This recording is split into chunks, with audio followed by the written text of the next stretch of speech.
Casey Belt. And athletic trainer for the Blues is Brittany Bauer. Ladies and gentlemen, tonight's national anthem is being performed by a former intern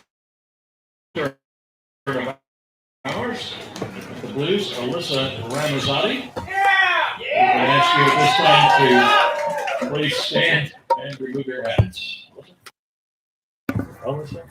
Oh, see, can you see by the dawn's early light what so proudly we hailed at the twilight's last gleam, whose broad stripes and bright stars through the perilous fight for the ramparts we watched were so gallantly streamed,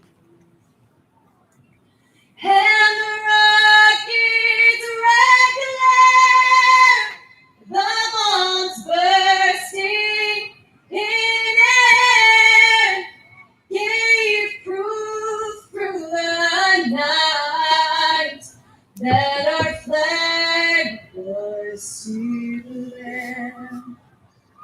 Oh, who see us that star-spangled banner yet wave for the land of the free and the home of the brave. And with that, we're ready for baseball. Hi again, everybody, and welcome to Sinsheimer Park. We are live in San Luis Obispo, California. It is another perfect night for baseball. Temperatures in the low 70s, and it's the Blues and Saints for the sixth and final time this season. Hi again, everybody. I'm Zach Ibrahim. It's game 39 as this season winds down. 4 more games to go, all here at home and all against in-conference opponents as the Blues will look to make their playoff push. It's the Blues coming in at 23-15. They're second in the CCL South at 13-13, a game and a half behind the Saints, who they'll play tonight. They're currently tied with the Orange County Riptide, who will play the Santa Barbara Foresters, who we have to remind you are not going to Lincoln. The Blues will look to go to Lincoln. They're coming off of a 3-2 loss to Orange County. That saw Orange County plate the go-ahead run in the top of the 8th. Blues got their first hit in the top of the 5th and tied the game at 2. Their struggles against the Riptide bullpen continued as they couldn't score late, and 6 of 9 Blues were held hitless. The offense continues to fluctuate in terms of production, and it seems like all the wins this year have come down to timely hitting that complement a solid start from this pitching staff. Speaking of the pitching staff, it's Heston Toll on the mound, his 6th start of the season, his 2nd start against the Saints. He couldn't have been better in his first start as a Blue and his first start against the Saints, coming off of his best performance of the year. 6 full innings, 1 hit allowed, in 7 strikeouts against the Barons. Record at 2-2, sub-3 ERA at 2.90, and 22 1/3 innings pitched, 26 strikeouts. He's given up 20 hits, 13 of which have come against Orange County. So against every other team in the league, he's been rock solid against these Saints. He'll face a Saints lineup that goes like this. CCL All-Star Connor Bradshaw leads things off and plays center field. Jake McMurray bats second. He's the first baseman. Drew Cowley, the third baseman, bats third. Peyton Lewis does the catching. Josh Cowden, the right fielder. Tommy Castillo in left. Jack Burden, the DH. Brendan Boning, the shortstop. And Jackson Cobbs at second base.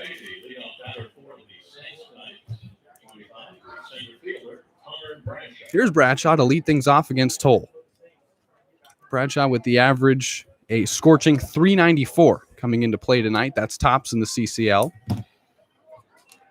Bradshaw was not in the lineup when Toll first pitched against the Saints, and we're underway with ball 1 outside. Blues and Saints for the 6th and final time this season. Blues have lost 2 in a row to the Saints. Their previous 2 meetings on the 16th and 18th, both 2-run victories for Arroyo Seco. 1-0 pitch, and that one's in there for a strike. Count is even at 1-1.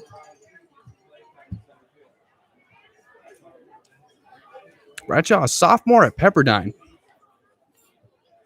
hometown of New Rochelle, New York. That's flared out to left. Grotto ranges back a few steps, makes the catch, and there's 1 out. 3-pitch out, and here's Jake McMurray now. No one on and one out. We're in the top of the first, just underway at Sinsheimer Park, Blues and Saints.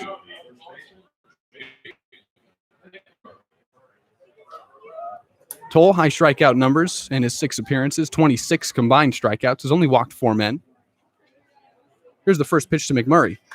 Flared out to right and drifting foul. It's 0-1.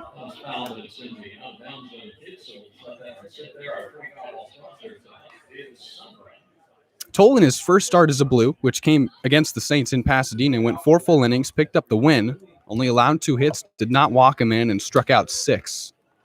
Could not have introduced himself better to the CCL. 0-1 inside, and the count even at 1-1. For McMurray, the average at 302. He's been a staple in this lineup. All 5 times these two teams have played. This one is hit up into center field. It'll be a base hit. First base runner and single for the Saints tonight. It's McMurray aboard. He's safe at first.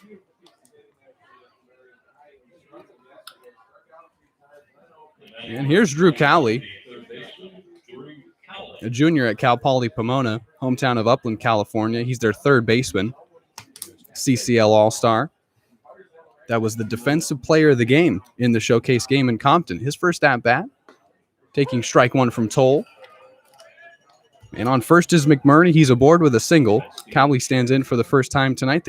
The count is 0-1.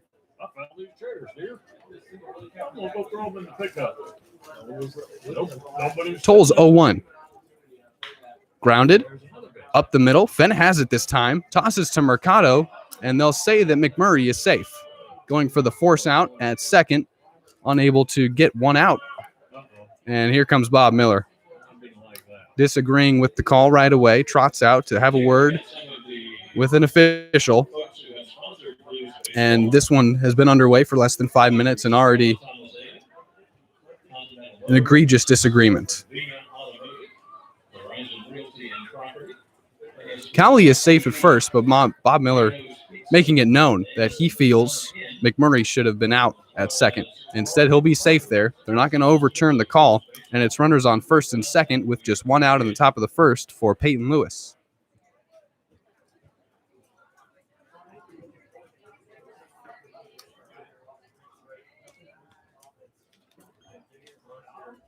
Lewis second on the team in RBIs, swinging and missing through strike 1.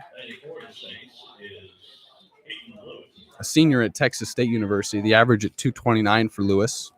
We've seen him catch. We've seen him DH. Has even pitched some for the Saints. 0-1 count. Swung on and missed strike 2. Toll's been excellent in 4 of his 6 starts. The 2 that did not come against the Riptide for some reason, and we tried to talk to Heston about it, the Riptide have just had his number, not even for big extra base hits. It's bloop singles. 0-2 pitch, swung on and missed strike 3. That's the second out. So he quickly gets 2 gone, is dealing with traffic nonetheless. Men still on first and second, now with 2 gone for Cowden.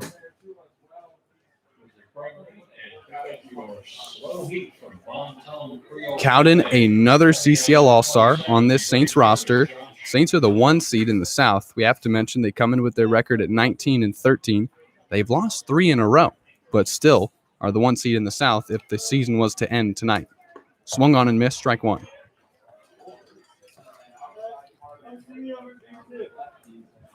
Toll trying to pitch a scoreless top of the first is dealing with some traffic as McMurray and Cowley both reach on base hits. They're safe at first and second. 2 gone, and here's an 0-1 pitch to Josh Cowden. Swung on and missed. It's 0-2, and he's gotten 5 straight swings and misses. And the fans chant for hot sauce. A strike would end the inning.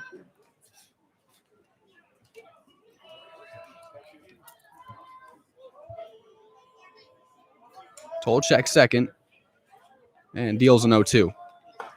Dips outside, and it's taken 1-2. Mentioned in his last start against the Riptide, he thought he was predictable with 2 strikes. Going to the slider automatically, wanted to switch things up, maybe pitch backwards and go with the fastball later in counts. We'll see what the 1-2 is. It's outside again. Looked like the fastball, and the count's even. Cowden, after being behind 0-2, has worked it to 2-2. And there's 2 men on with 2 outs in the top of the first, still scoreless here at Sinsheimer Park.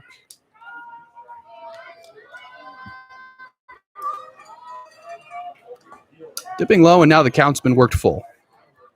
Esperanza doing the catching tonight, digs that one out of the dirt. And Cowden will see a payoff pitch from Toll. Dealing with traffic early, and we've seen this a number of times. Toll prone to the base hit, the single that is.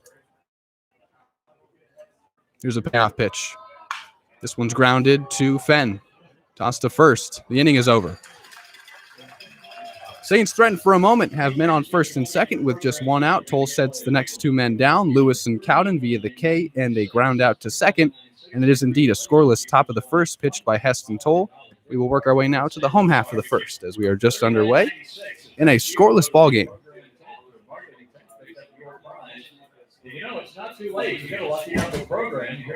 Blues with a win tonight against the Saints would put the 1 seed within reach. They would only be half a game behind Arroyo Seco. They would tie the season series overall at 3-3. With a win, Arroyo Seco would go 2.5 games above the Blues in the South and would win the season series 4-2. The 1 seed, it's not do or die. It's just something you'd like to have. It gives you a bye in the first round of the CCL state playoffs, as the South has 3 teams go. The 1 seed would have a bye, while the second and third seeds play each other out.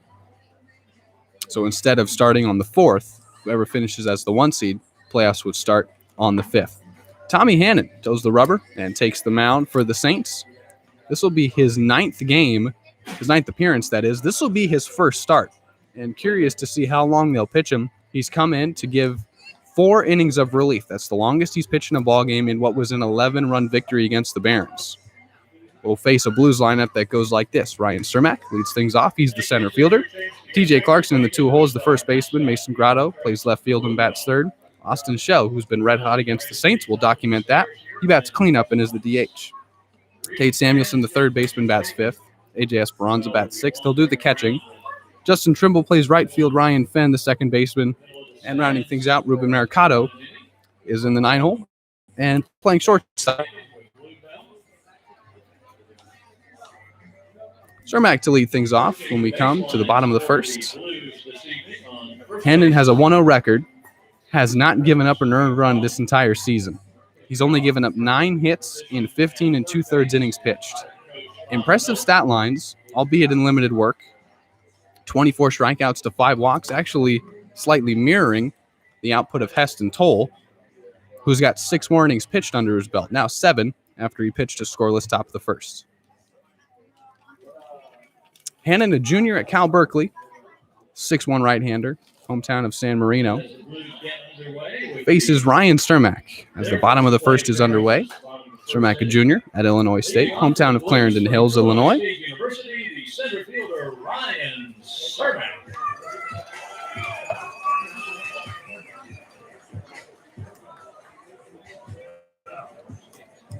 Cermak, the average at 328, has been red hot since he came back to the Blues lineup. One of the several Blues starters quarantined for 10 days is back and has been red hot.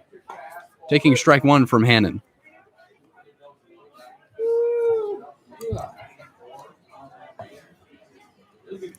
Last night against the Riptide, 2 for 4. Run scored. Breaking ball lined out into left center. That'll drop for a base hit. Cermak is aboard with a leadoff single. And trying for second. He'll be safe.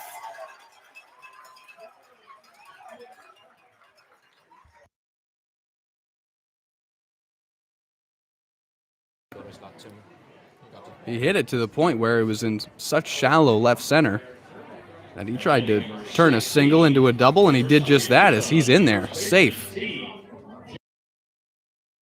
A leadoff double for Cermak has him in scoring position right away for TJ Clarkson, who drove in a run last night, and against the Saints this season has driven in one himself, 3 for 13, as Cermak continues his red-hot start. First pitch from Hannon to Clarkson. It's 0-1.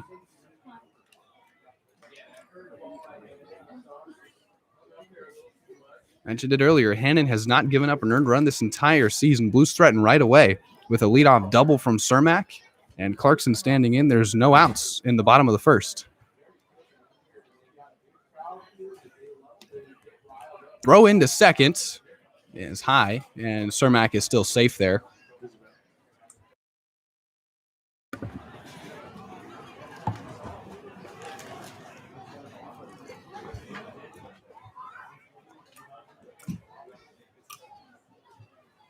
A 1 the count to TJ Clarkson. Cermak safe at second in the bottom of the first. Still no outs. That misses. Ball 1, and the count's even at 1-1. Hannon's last time out, he pitched on the 23rd in a winning effort against the Oaks. Only went 1 inning, did not give up a hit. Walked a couple men. 1-1 pitch. Breaking ball. Missing high for ball 2. Clarkson has done damage since being inserted in the 2-hole. We've seen him bat in the heart of this lineup, 3rd, 5th, even 6th. But since being inserted in the 2-hole, seeing more at-bats, he's been more productive. 2-1 pitch. Grounded foul to the right side. Count is even, and he groans as he knows he misses one. 2 balls and 2 strikes. Cermak doing what he's been doing since he got back in the lineup, and that's leading things off with a base hit. This time it's an extra base hit. Safe at second with a double. Still no outs in the bottom of the first. 2 balls and 2 strikes to count. Hannon deals to the lefty, TJ Clarkson.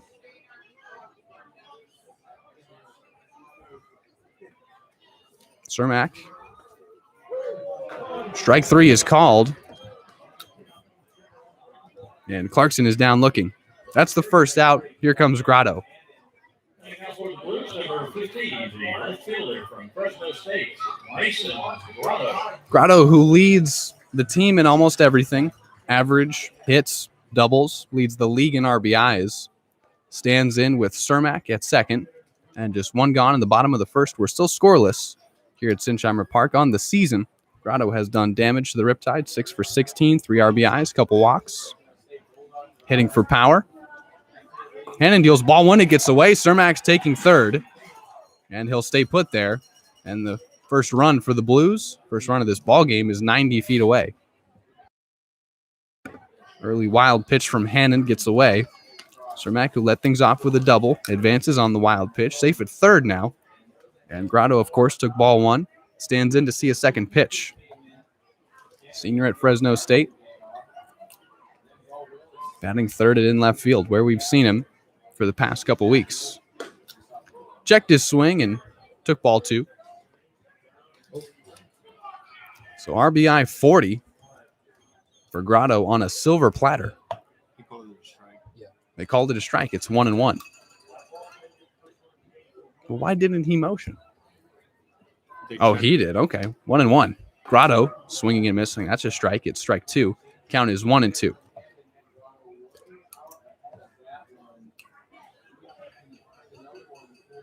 One gone, bottom of the first, scoreless ball game. Cermak at third, and Hannon trying to pitch around the man at third. This one is grounded in fair ground. Gets by Cowley. It's a base hit. It's an RBI. Grotto is safe at first.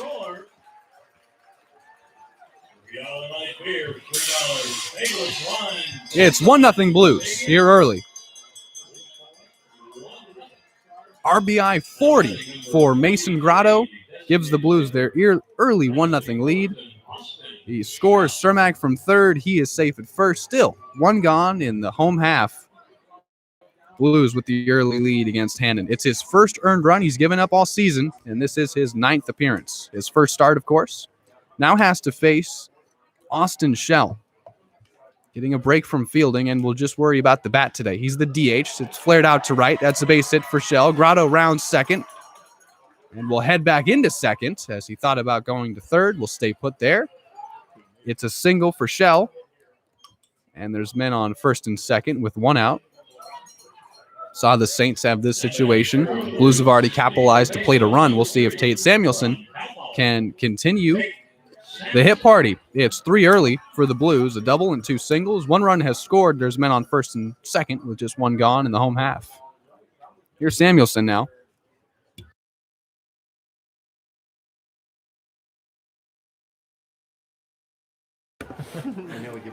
Hannon deals to Samuelson. Ball 1, as that breaking ball misses. Samuelson against the Saints this season, 5 for 16 with an RBI and 3 walks. We've seen that for tape in season totals against teams where he might not have a stunning number of base hits. He still finds himself on base via base on balls. 1-0 pitch. Swung on and missed. It's 1-1. Grotto's at second and Shell's at first. With the single for Shell, he is now 8 for 8 in his last 8 at-bats against the Saints. 8 hits in his last 8 at-bats. Scorching hot. And he continues that as he flared an opposite field single to right. 1-1. They'll step off momentarily, forcing Grotto to head back into second. We're still in the bottom of the first, and the Blues lead 1-0 here early.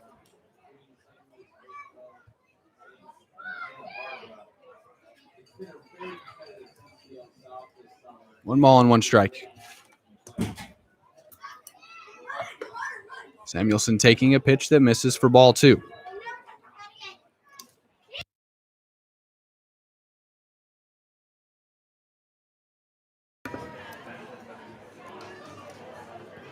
So, after Heston Toll pitches a scoreless top of the first, the Blues give him a 1-0 cushion.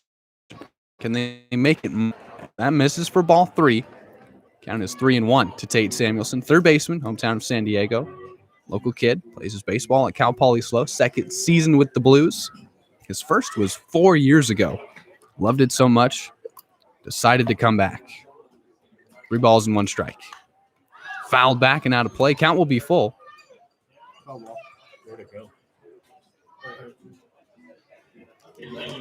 Samuelson with the average at 282, trying to add to his RBI total that stands now at 22.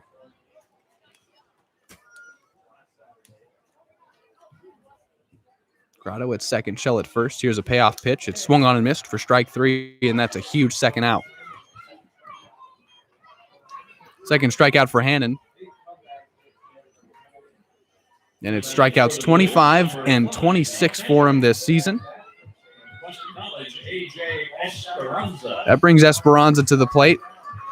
Left-handed batter doing the catching today. Ducks on the pond for him, men on first and second. It's 1-0 Blues as there's 2 gone in the bottom of the first. Hannon trying to limit the damage to just that 1-run scoring. Here's the first pitch. A miss is high, and Esperanza takes ball 1.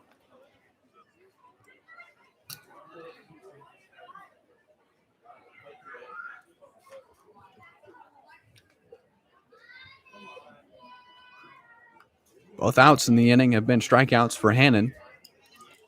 1-0 pitch. Esperanza checked and took ball 2.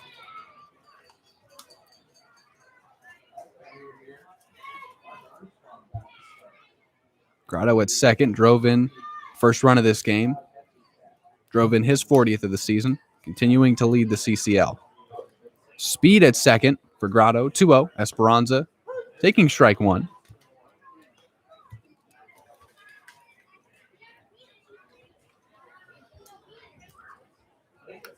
Blues already have 3 hits. Cermak, who led things off with a double, came into score on Grotto's single. Shell followed that up with one of his own. And here's a 2-1 Esperanza, missing high and outside. It's ball 3. Pitch count continues to raise for Tommy Hannon. Deepest he's gone in a ball game was 4 innings pitched. Curious to see how many he'll be asked to go in his first start this deep in the season in what is a very important game for both teams. Here's a 3-1 pitch. Strike 2. Count is full to AJ Esperanza. It's been worked full for the second straight batter.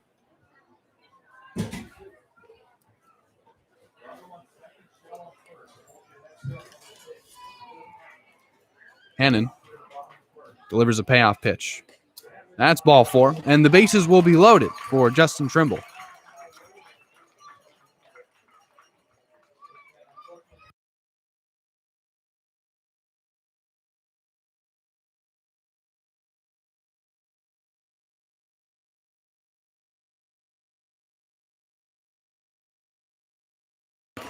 Tommy Hannon has already thrown 25 pitches in the bottom of the first. The bases are loaded for Trimble. He takes ball 1. That was the 26th pitch. Already alarmingly high. but it will be impressive if he can limit the damage to just the 1-run scoring. Bases loaded for Trimble. It's 1-0 Blues, 2 gone, bottom of the first. Here's a 1-0 pitch. Missing inside, ball 2. Trimble getting another start in right field. We've seen right field. It's been revolving. It's either been Trimble. We've seen Costello, Trinca, and Bologna. It's Justin's turn to check his swing on a 2-0, and it's fouled off. It's 2-1 now.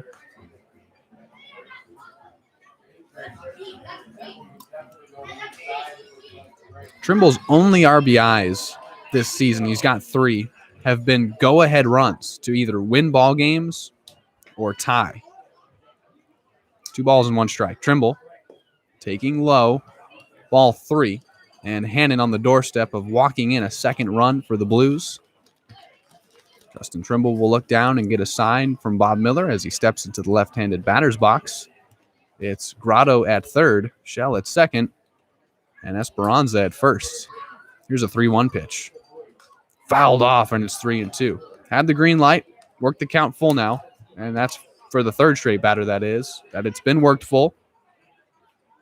This time it's Trimble, the 7th man, to step to the plate as we're still in the bottom of the first. 1-0 Blues, 2 gone, bases loaded. Payoff pitch, runners in motion, and that's ball 4. It is a second run for the Blues scoring. An RBI for Trimble. It's his 4th. It's another walk. Grotto scores. It's 2-0 San Luis Obispo.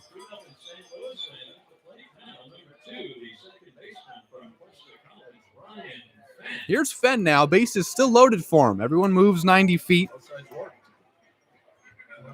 Still 2 gone. Looks great when they do that. And there's going to be a meeting on the mound here early. We are just 2 outs into this one. We're in the home half of the first. It's 2-0 Blues. Fenn is at the plate batting with the bases loaded and his team with an early lead.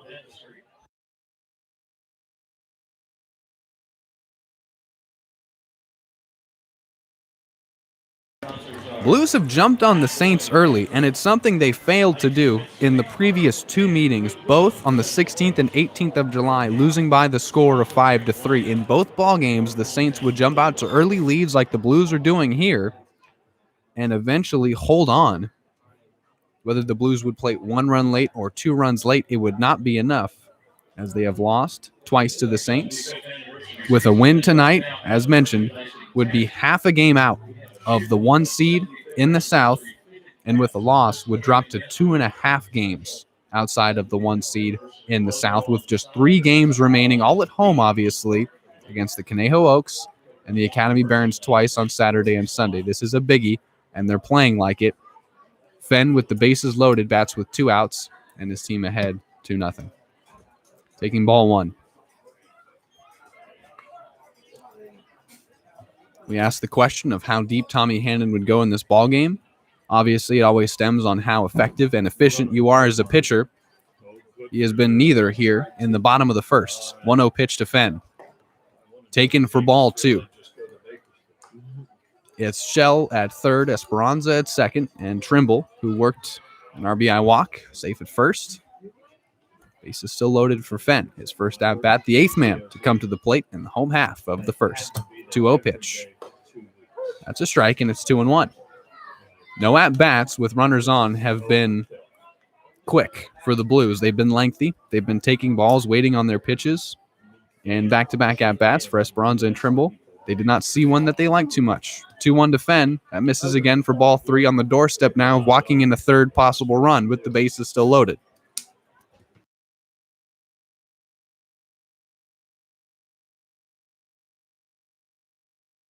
Three balls and 1 strike to Fenn. Bases still loaded. Popped up.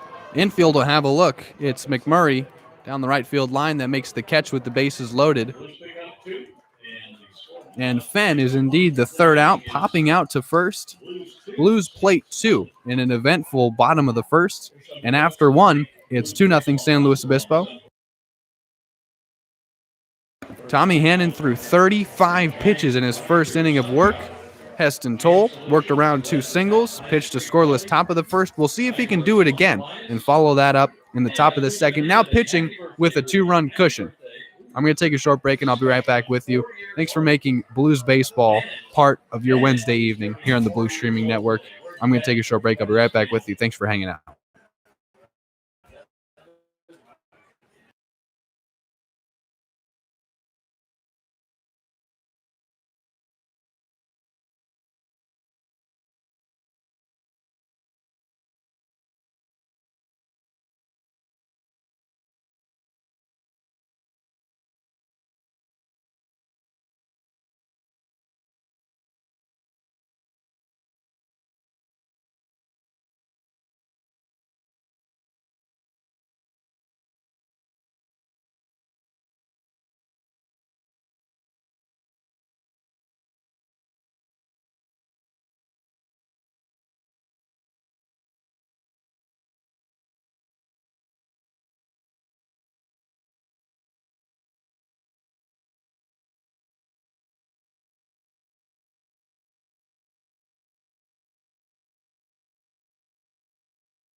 Top of the second underway. It's Tommy Castillo to lead things off for the Saints, who trailed 2-0 early. They'll work against Heston Toll, I should say, giving up 2 singles in the top of the first, did not allow anyone to come in.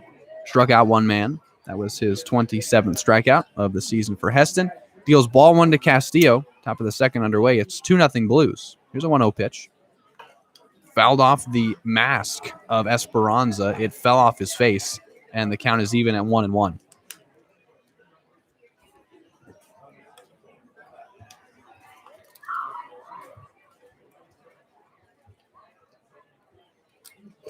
Hard for me to understand why anyone would want to be a catcher. Have to be in that stance the whole game. Have to work with the pitcher. That part's fun, especially if the guy's dealing. But all that stuff coming at you. 1 ball and 1 strike.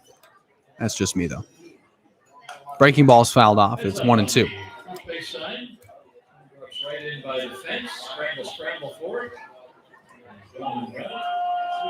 Congratulations. And thanks to Sunrunner, our free college ball sponsor tonight. Flared out to right. And in between Trimble and Fenn, it drops for a single. And Castillo is aboard.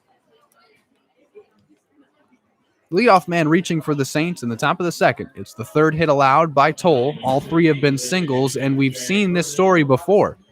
Hitters getting to Toll early and are not hitting extra base hits. It's just bloop singles. Sharp hit ground balls. Now 3 singles allowed. Castillo aboard at first. Here's Burden. Castillo's taking off for second. It's strike 1. Throw in. Not in time to get him. And it's a stolen bag for Castillo. He's in scoring position as Burden took strike 1.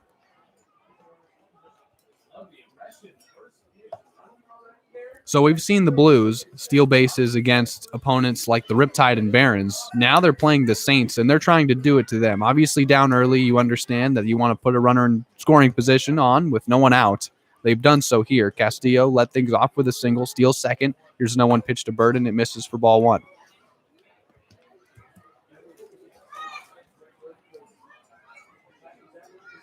Burden with the average at 260, a chance to add to his RBI total of 13.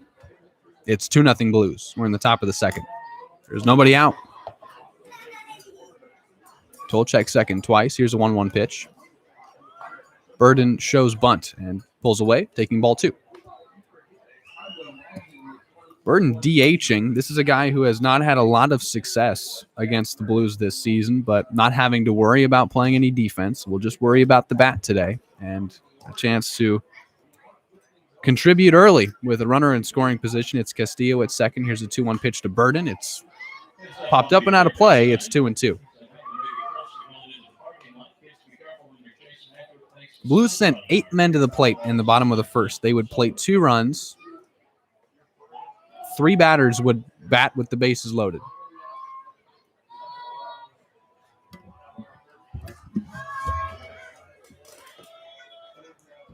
Here's a 2-2 pitch. In there, strike 3 called, and he got him. Burden disputes the call, but it is strike 3. It's strikeout number 2 for Toll, and that's the first out of the top of the second.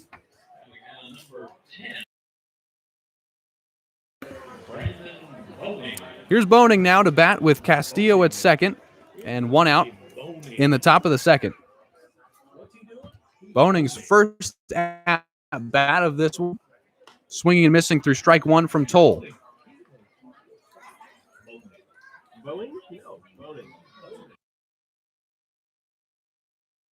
0-1 count.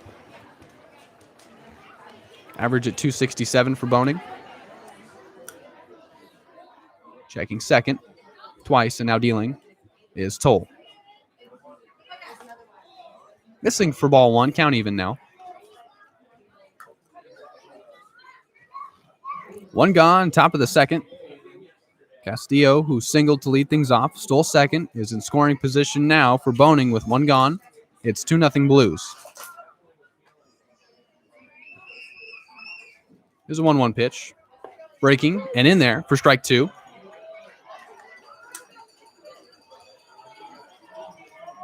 Toll pitched out of a mini jam in the top of the first. Faced with a runner in scoring position and just one out in the second. Put away Burden on strikes. Deals a 1-2 now to Brandon Boning. Missing high and inside, ball two. Count has been worked even. Saints have as many hits as the Blues. Right now it's the walks that have been the difference in terms of the Blues leading 2-0 and the Saints still without a run. It is early, however. And here's a 2-2 pitch. Grounded foul, and it's still 2-2.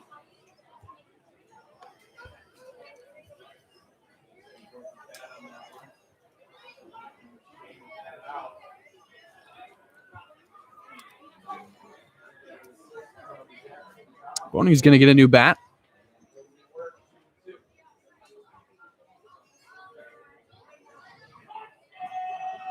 Saints have not trailed early to the Blues in their last two meetings. Doing so here, it's been the Blues who have had to come back.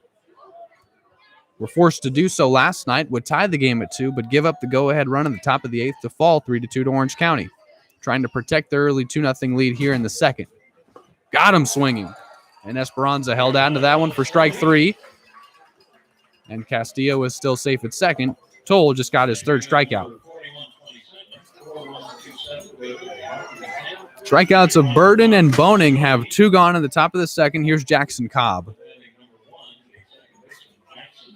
Castillo still at second. Toll trying to strand him there. He singled and stole second with no one out. Burden and Boning would proceed to strike out. And Toll trying to pitch out of another runner in scoring position situation. This one is flared out into shallow right center. Cermak makes the catch. And heading home to score is Castillo. It's 2-1 on the RBI single from Jackson Cobb.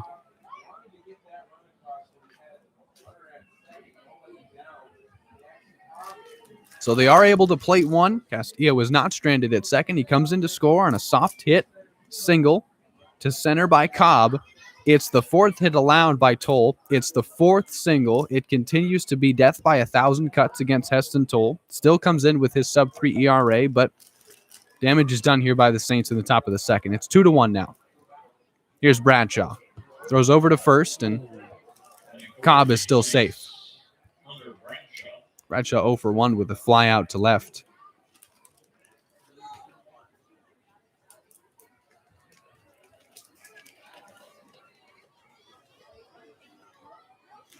He's second in the CCL in average, 394 coming into today. Throw over to first. Ooh, safe again. Both plays have been close as Toll checks on Cobb, who just drove in the first run for the Saints tonight. It's 2-1 now, and there's two gone in the top of the second. Toll facing Bradshaw for the second time tonight already. He'll come set and deliver. Flared out into right. It'll drop. It's the fifth single. And now it's runners on first and second again in the inning, this time with two gone in the top of the second. It's the first hit for Bradshaw. He's aboard.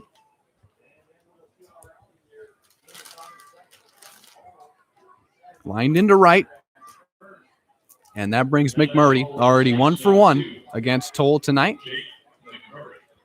And on first and second for him, it's 2-1 now. Toll's trying to get out of this top of the second with the lead. First pitch to him. Missing outside, ball one.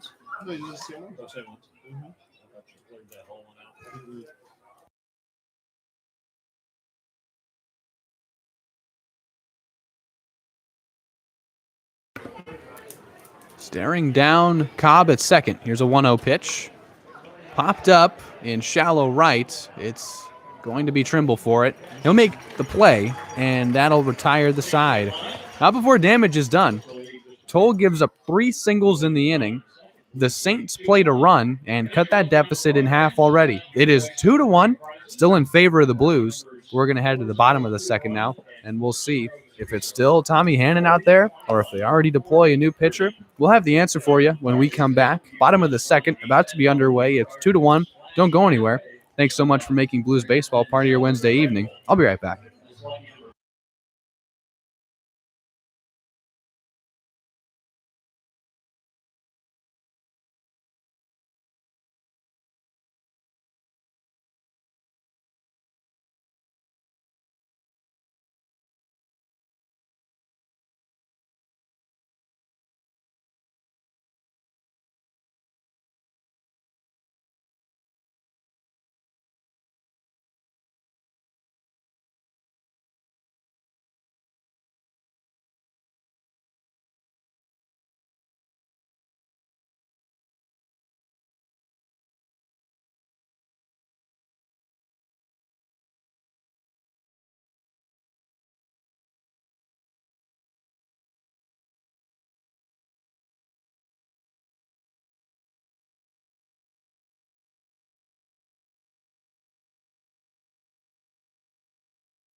Here's Mercado leading off things for the Blues in the bottom of the second.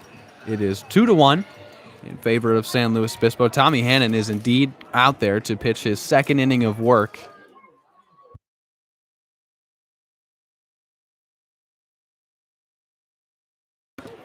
Pitch count at 35 as he deals to Mercado to lead off the bottom of the second. Missing with ball 1. And the bases are empty for Ruben. This is his first at-bat as 8 Blues came to the plate in that bottom of the first, only able to score 2 runs. They lead by half that. It's 2-1 as the Saints came back and plated one in the top of the second. Here's a 1-0 pitch. Mercado takes outside again. Ball 2. Ruben has had some of his better games against the Saints. He's 7 for 16 in the 5 meetings prior with 2 RBIs. Those both came in the first matchup between these two teams. 2-0. That's 2-1 now as he takes a strike. Ruben in that first game against the Saints in Pasadena, our first trip to Pasadena in the first place, he was struggling with the bat a little bit, the average dipping below 200 early in the season. And then in his first at-bat, here's a 2-1. Breaking pitch misses high, ball 3. Had a 12-pitch at-bat. Remember that, Max? 12-pitch at-bat that led to a sac fly and an RBI. It would give the Blues their early 1-0 lead. Costeca would follow. I miss Costeca. With a solo homer, they'd make it 2-0, and they wouldn't look back. That one is fouled away. It's a full count at 3-2.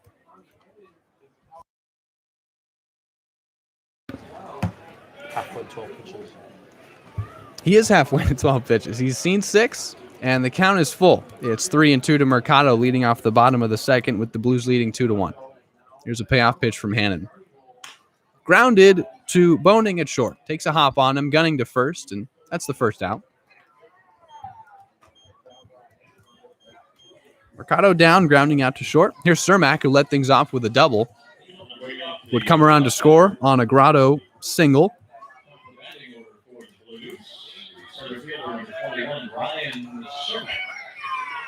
Cermak, there's no question that he took the rest and has come back and has not missed a beat since coming back in his first at-bat back. He was leading things off as he takes a breaking pitch high for ball 1. He homered on the second pitch he saw since coming back, and since then he really hasn't looked back. 1 for 1 in this one. Led the ball game off with a double. 1-0 pitch. Inside. He was hit 3 times when we were in Compton for our last road game, to the point where he was getting sick of it, not only because he was compiling bruises, but he had been hitting so well, he wanted to see something, I'm sure, to crush. 2-0 pitch. Got under that one and fouled Fouled it up. This is empty for Cermak. Blues lead 2-1. 2-1 pitch. Breaking pitch that doesn't break, and it's taken for ball 3. Interesting to note that the most runs scored in a game between these two teams was 9. We've got 3 already as we're in the bottom of the second. It's a high-scoring pace early, as here's a 3-1 missing for ball 4. Cermak is aboard for the second time tonight. He has doubled and walked, bringing Clarkson to the plate. So bottom of the second, just 1 gone, already 3 runs have scored. If the previous 5 matchups have told us anything, that pace might slow down a little bit, unless one team pulls away and would make up that run total with one of their own and separate early. Here's Clarkson to bat with Cermak at first. Clarkson 0 for 1 with a strikeout looking. Taking ball 1 outside. We've already seen the Saints steal a base after they get a leadoff man on. Cermak reaches with 1 man out. Would not be surprised to see the team leader in stolen bases run, and that's why you throw over to check on him at first. He's safe, and the count is still 1-0 to Clarkson as he hasn't seen the second pitch yet.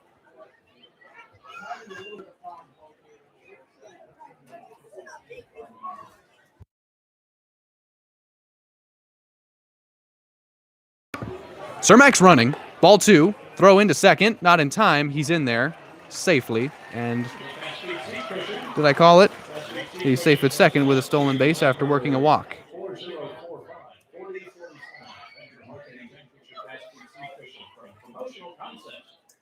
Cermak's in scoring position. Both these teams, there's no question there's urgency early. They know the importance. Blues can get within half a game of that 1 seed. 2-0. Here's Clarkson taking strike 1. That one broke enough to the point where it finally got in the zone. We've seen his breaking balls miss high. Cermak's at second. There's 1 gone in the bottom of the second. 2-1 is the count to TJ Clarkson.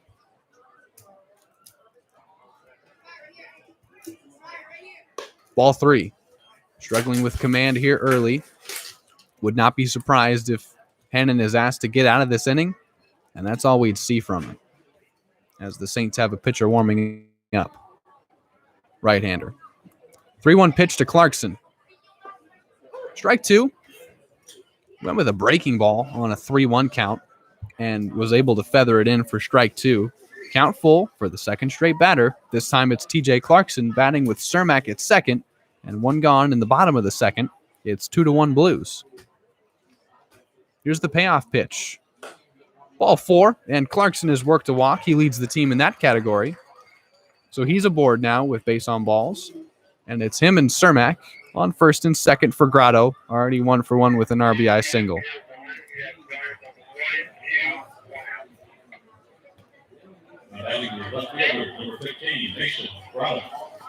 After a quick out of Mercado, back-to-back men have been walked. Cermak stole second. Here's the first pitch to Grotto. It misses for ball 1, and Lewis had to dig that one out of the dirt.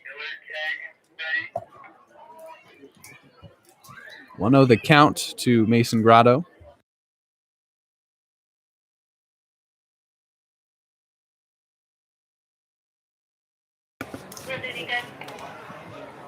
Hannon steps off.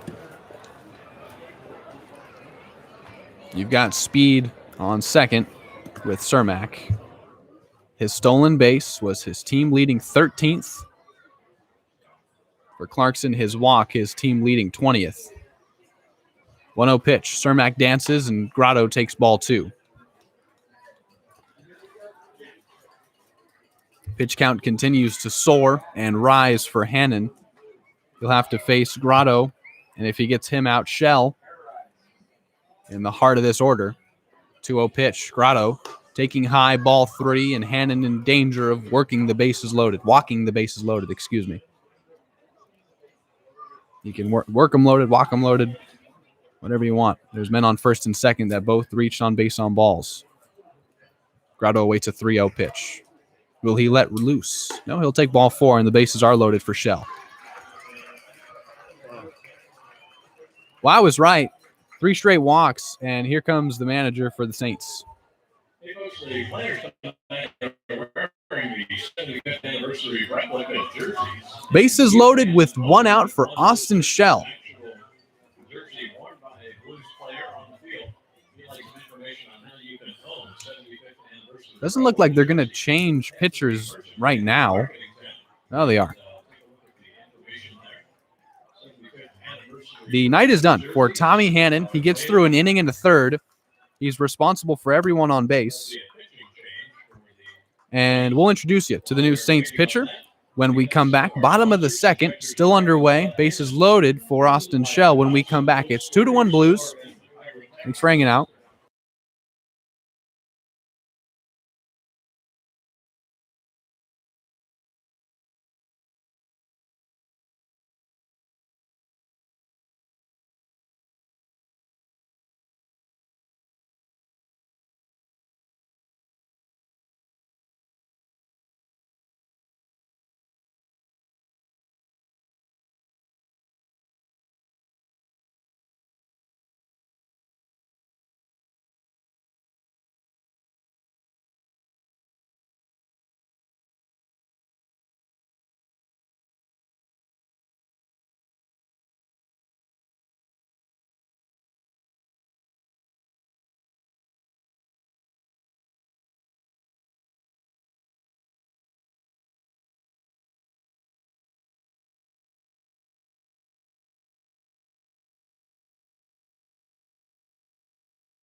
Welcome back. Bottom of the second, still underway. It's been a lengthy one. For the second straight inning, the Blues have the bases loaded with one out. They were walked full by Hannon.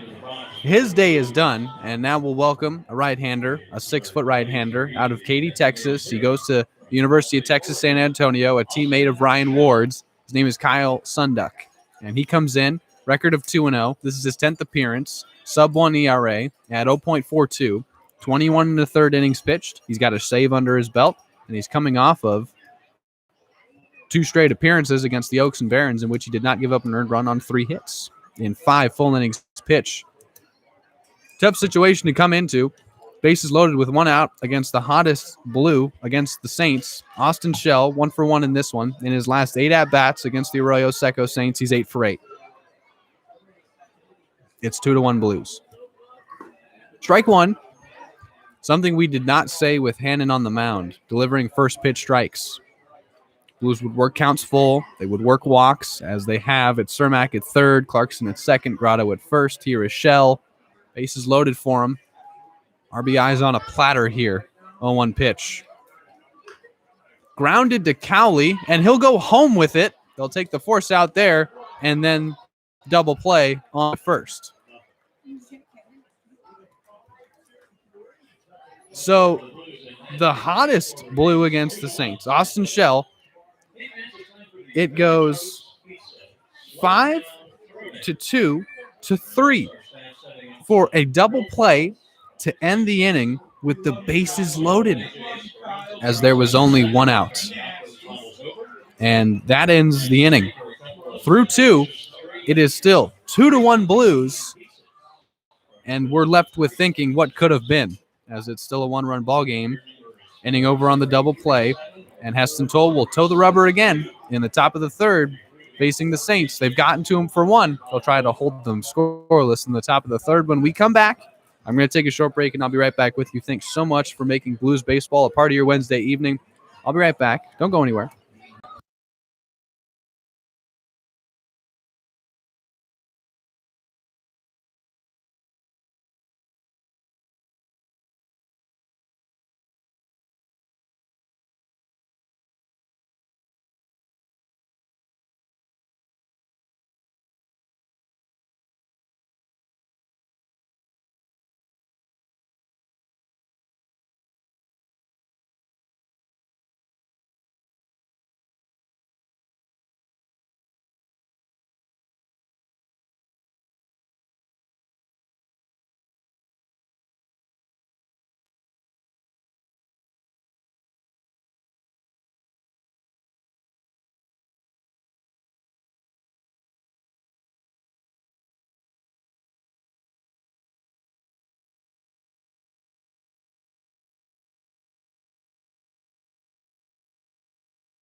Welcome back. Top of the third underway. It's 2-1 Blues. Blues leave runs on the base paths in that bottom of the second. This one is popped up and drifting out of play. It's Drew Cowley at the plate, CCL All-Star. 1-for-1 in this one already. His second at-bat against Heston Toll. But with the bases loaded and one out in the bottom of the second, Austin Shell grounds into a 5-2-3 double play. And Sunduck comes in. Kyle Sunduck comes in and does what he was supposed to do beautifully. Just perfectly, I might add. Weak ground ball. Cowley, an excellent third baseman, ignited the double play. He's at the plate now, and it's a 1-1 count. It's 2-1 now as Toll misses with ball 2. Giving up 5 hits, all of which have been singles. That's just all we see is just guys single after single. Well, that's skied out to right, and Trimble is ranging back. He's at the track. He's at the wall, and that one's gone. Announcers jinx firmly in place as Cowley ties the ball game at 2 on a solo homer to right.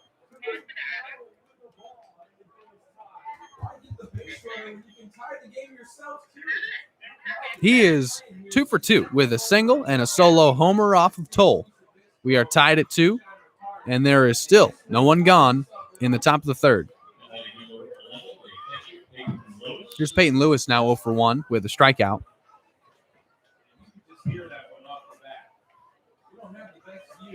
Toll deals to Lewis 0 for 1. No one on and no one out. We're in the top of the third. That swung on and missed. Last time Lewis was up, saw 3 pitches, struck out on all 3. Swung and missed through all 3 for a strikeout. That's what I meant to say. 0-1 the count. Ball 1.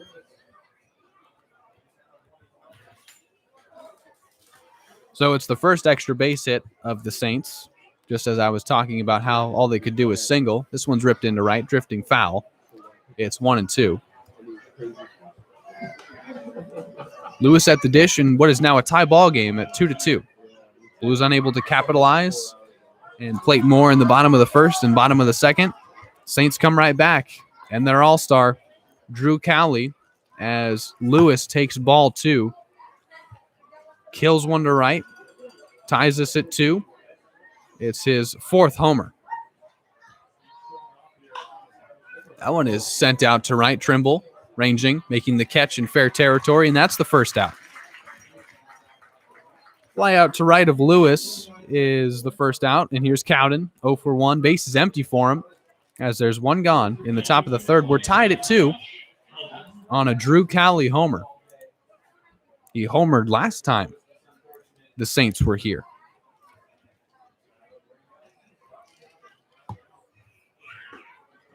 That's strike 1. Yeah, last time the Saints were here back on the 18th, he hit a homer. 0-1 pitch to him. This is swung on a miss. Excuse me, Josh Cowden. Not to Cowley. This is Cowden.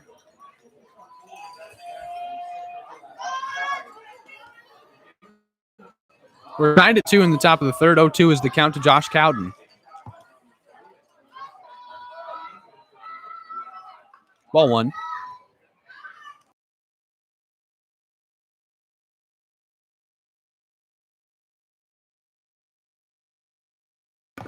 One ball and 2 strikes to Cowden. Fouled off, and it'll be a souvenir. Still 1-2. Still no one on with one out in the top of the third. We're tied at 2.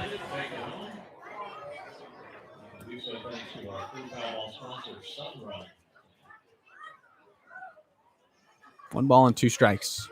Missing with the slider, ball 2.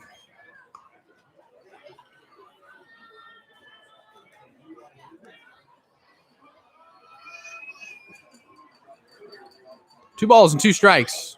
Checked his swing and took ball 3.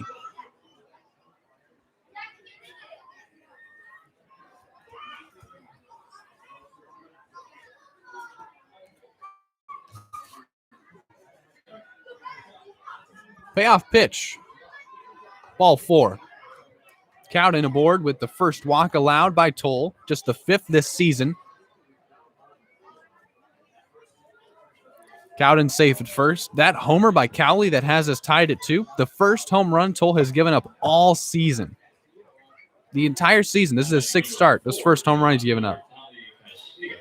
Not shocking that it's to Cowley, but shocking that one is given up nonetheless. Here's Castillo with Cowden at first, who just worked the walk. 1 gone, top of the 3rd. We are tied at 2. Here's the first pitch to him. It's foul tipped back, and it's 0-1. Saints have lost 3 in a row coming into tonight, and 5 of their last 10. They have reeled a bit, but remain the top seed because of their win streak in conference not long ago. The win streak reached as many as 8 games, all against teams in the South. That provided their current cushion. Throw over to first. He's safe. But with a win tonight, with a loss tonight, their lead over the Blues would just be half a game. I've documented that multiple times. And a win could lock up the 1 seed as there's only 3 games left. And the lead for them after tonight would be 2.5 games. A 1 pitch. Runner taking off. It's Cowden in to second. Not in time, though. He's caught stealing. And Castillo took strike 2 in the process. There's 2 gone now, and Castillo in an 0-2 count. Base is empty. The walk has been erased. 0-2 the count, 2 gone. Top 3rd. Here's the pitch. Got him swinging. 4th strikeout for Toll. Leadoff walk erased, but so is the lead for the Blues. We are tied at 2 on a Drew Cowley solo homer, his 4th, the first allowed by Toll this year. And it's a brand new ball game as we'll head to the bottom of the 3rd. Both home halves of the 1st and 2nd innings have been lengthy for the Blues. Can they keep it going? Can they plate more? Can they untie us? You'll have to wait to find out, but not long. It's going to be a short break, I promise. I'll be back with you for the bottom of the 3rd here on the Blue Streaming Network. Thanks for hanging out.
Bottom of the 3rd underway. Here's Tate Samuelson set to lead things off for the Blues, who left runs on the table in the bottom of the 2nd. Bases loaded with 1 out. Shell would ground into a double play. And it's Kyle Sunduck still on the mound. He induced the double play and was brilliant in doing so. That's strike 1 to Samuelson. He's 0 for 1 with a strikeout in this one already. Base is empty for him with no one out as he leads off the bottom of the 3rd. We're tied at 2 at Sinsheimer Park. 0-1 pitch. Strike 2. How do you pronounce Robbie's last name? 0-2 is the count. I know. How do you pronounce his last name? Sunduck deals to Samuelson. Popped up, shallow center, ranging on is Bradshaw. He'll get there for the catch. One gone. Thank you.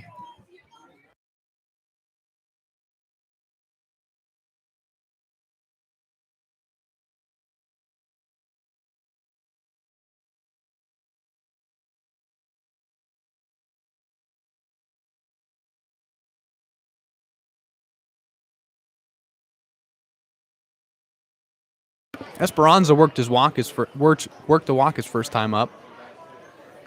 Foul tips one back. It's 0-1. There's one gone in the bottom of the third. No one on for AJ. His walk loaded the bases. Then Trimble would walk and plate the first run for the Blues. Second run for the Blues, excuse me. We're tied at 2 now. 0-1 pitch. Taking in the dirt, ball 1. Both catchers starting, as in Shell and Esperanza.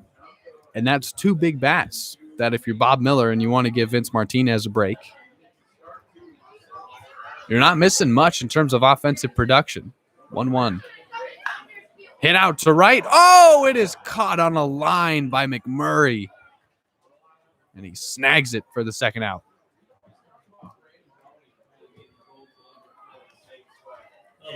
Those are moments when I wish we could know the exit velocity on balls. I want to know what that was, how fast that one was hit into the glove of McMurray.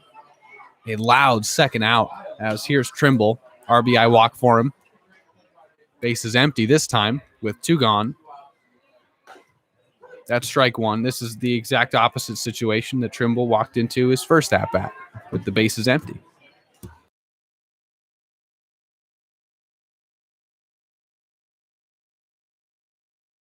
A 1 pitch from Sunduck is in there. Strike 2, and he's ahead as Trimble's in the hole 0-2.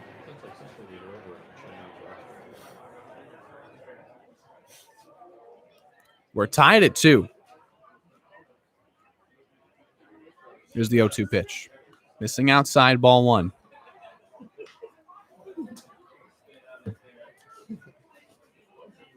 Trimble bats from the left side against Sunduck, the right-handed reliever.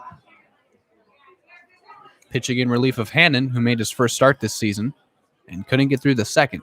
But Sunduck, as that, he went around, and that's strike 3. Well, he's been terrific out of the pen. He now has himself a 1-2-3, bottom of the third. He sat down 4 straight Blues. He's now struck out 1. And, of course, most importantly, he's held them scoreless. Heston Toll will strut back to the mound to pitch atop of the 4th and have a 4th inning of work for him underway when we come back. We're tied at 2 at Sinsheimer Park. Actually, before we take that quick break, we want to thank one of the many generous sponsors of the San Luis Obispo Blues. We want to thank Via Automotive. Via Automotive, they've been with us since 1946. That's all 75 years of the Blues' existence. If you're in need of any automotive repairs in the San Luis Obispo area, check out our friends at Via Automotive, where their slogan is, "Our family taking care of your family." And that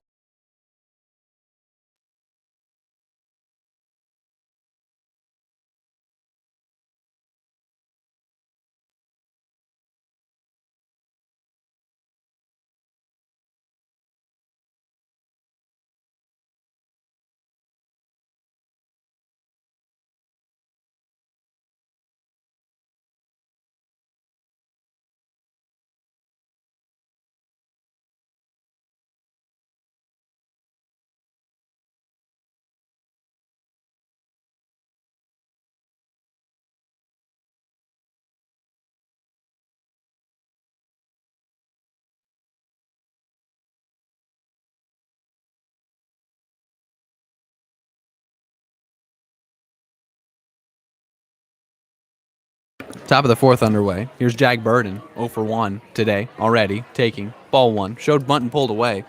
Toll back on the mound. He's given up 2 earned. The homer from Cowley that tied the ball game. First home run allowed by Toll all season. First extra base hit allowed in this game. Oof. Burden turned on one and sent it foul to right. Count 1-1. No one on, no one out. Top of the fourth. In a tie ball game at Sinsheimer Park. Another perfect evening for baseball. Temperatures have dipped now. We're in about the high 60s, low 70s at first pitch. 1-1. Missing outside, ball 2. Burden one of Toll's 4 strikeout victims up until this point. Here's the 2-1. Grounded to Fenn. 1 gone.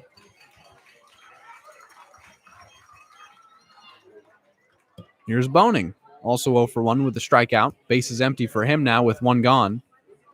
In the top of the fourth. Saints come to the plate. It's been an eventful first 3 innings. See what the fourth has in store for us. 4 combined runs. Mentioned that the most scored in any game between the two teams was 9. First pitch from Toll. That is flared out to left. Grotto makes the catch. 2 gone. Already quickly 2 outs. Toll has set down 3 straight men.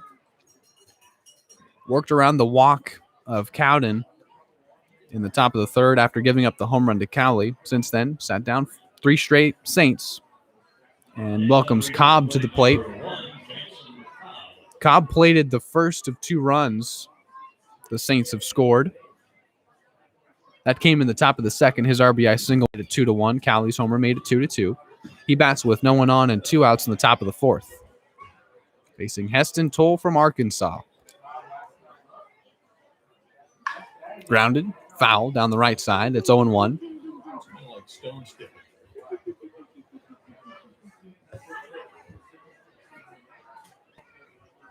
Quickly 0-1 on Cobb, who's 1 for 1 with his RBI single, standing in. No one to drive in here other than himself. This is Toll's 6th start, the 6'6" right-hander. Big body on the mound, 0-1. Missing high, ball 1. Hometown of Wichita, Texas. You can hear it in his accent. And not a slight in any way. Sub-3 ERA has held true thus far. 2-1 the count to Jackson Cobb.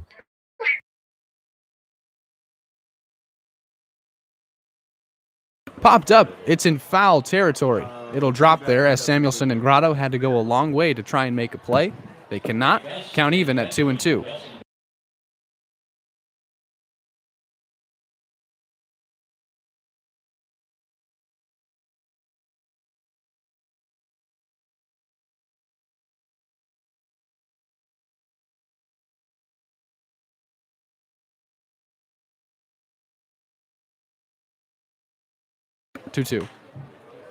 Flared out to center. Cermak makes the grab. That retires the side. Toll sets him down 1-2-3 in the top of the fourth. That was a quick inning. We'll see how the bottom of the fourth goes for the Blues. We'll head to the home half of the fourth.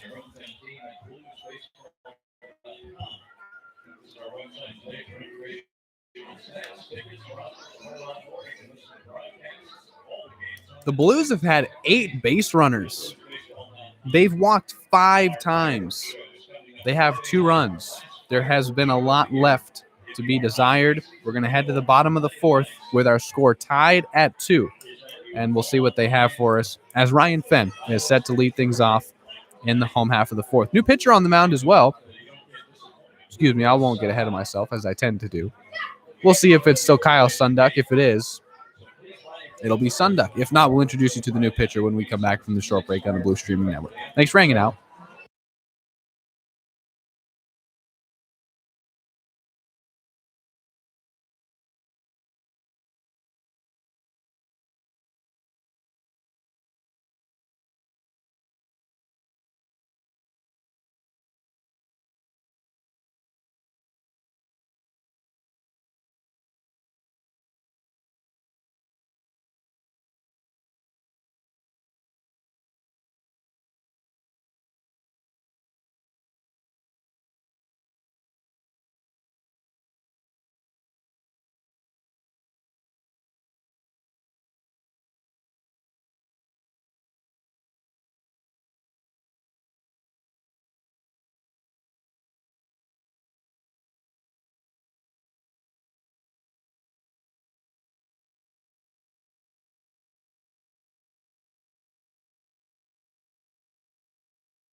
Bottom of the fourth underway. It's Ryan Fenn leading things off as promised. We're tied at 2 in a good one, as it always is here at Sinchheimer Park. Fenn 0 for 1, popped out to first with the bases loaded in the bottom of the first. So 0 for 1 tonight facing. It's still Kyle Sunduck, who's been phenomenal out of the pen. Has not allowed a man to reach. First pitch to Fenn. Shows bunt. Lays it down. Sunduck's going to have to dig that out of the grass and gun to first. He will, but not in time. Fenn is aboard with a bunt single. That was brilliant.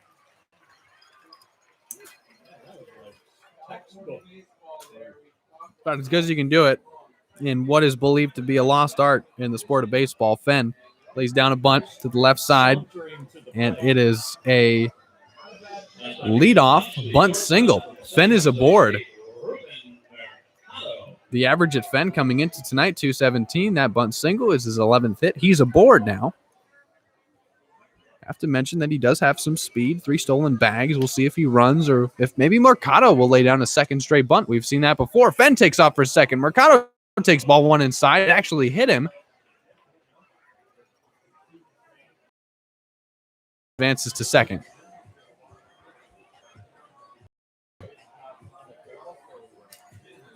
Leadoff men aboard on 2 pitches. Fenn lays down a bunt single. Mercado's hit by a pitch. Here's Cermak as the bottom of this lineup has set the table for him. Men on first and second with nobody out in the bottom of the fourth. Tie ball game. It's still 2-2.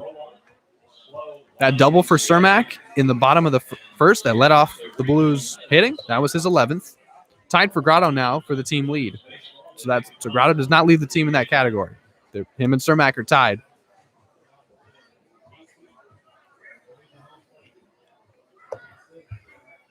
Also, this is incredible. I just noticed this. They're both tied for the lead in runs scored. They both have 35.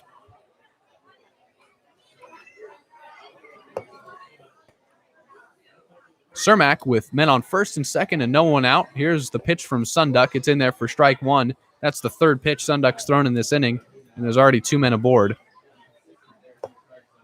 Fenn on second. He reached via bunt single. Mercado at first. He was grazed by a pitch. 0-1 from Sunduck. Cermak checked his swing and took strike 2.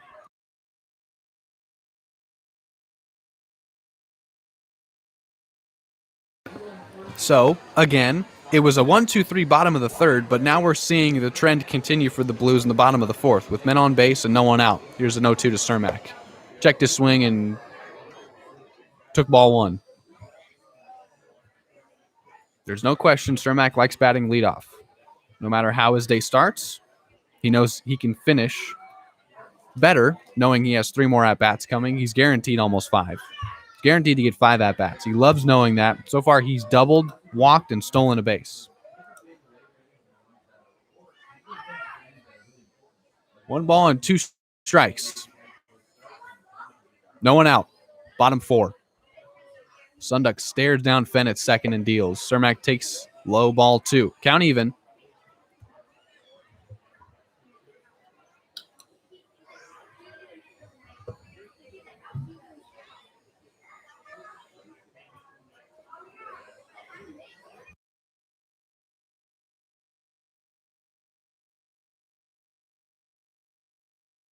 We are tied at 2, and the opportunity for the Blues to untie it is here in the bottom of the fourth.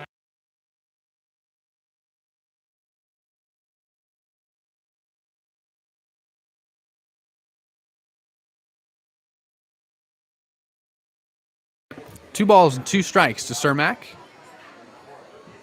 Sunduck deals. High ball 3, and the count has been worked full. Cermak has already walked once in this one. He was the first of 3 straight walks that would end up loading the bases. That was in the bottom of the second. Blues have had the bases loaded in 2 of 3 innings prior to this one. Here's a payoff pitch from Sunduck. He checked his swing, and that's a foul ball. Would have been ball 4, but attempting to protect the plate, Cermak had the bat out in front. The ball made contact with it, and it rolled foul. Count still full. Count and situation remain the same. It's 3 balls and 2 strikes to Cermak. Fenn's at second. Mercado's at first. And there's no outs in the bottom of the fourth. In a tie ball game, it's 2-2.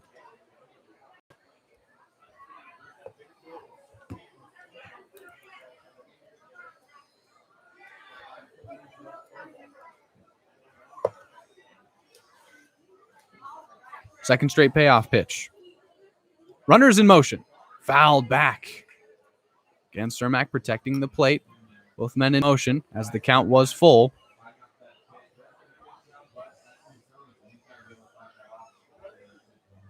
Ball 4 is taken. It's a moot point. Bases would be loaded, but if Cermak lines one, both men are in motion. Possibility of scoring 1 to 2 runs. Everything in play here, as there's men on first and second with no outs in the bottom of the fourth, and Cermak awaits a third straight full count pitch. And here it is. Time called.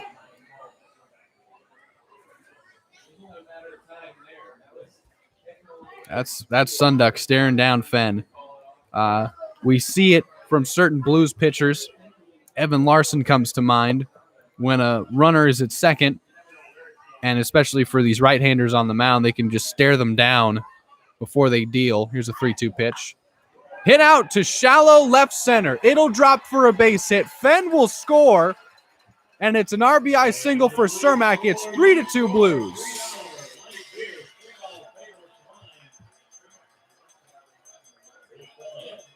RBI 30 for Cermak as he continues to scorch.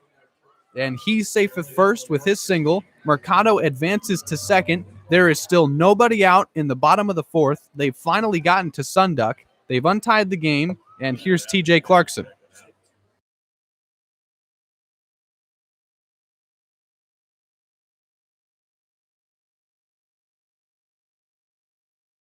Sunduck deals to Clarkson. Strike one. TJ has struck out looking and worked a walk. Still no one out in the bottom of the fourth. Similar situation for Cermak, men on first and second. Now 3-2 our score with the Blues in front. That is flared out into shallow left center. They will not send Mercado, but the bases are loaded on a bloop single from Clarkson.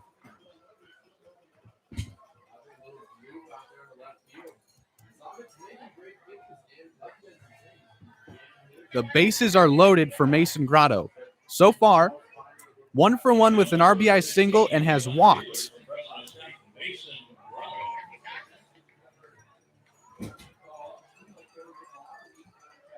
Sunduck facing a bases-loaded jam with nobody out. It's 3-2 Blues. We're in the bottom of the fourth.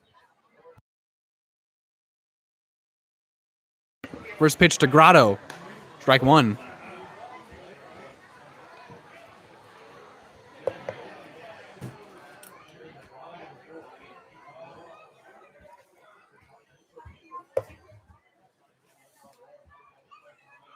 A 1. Strike two.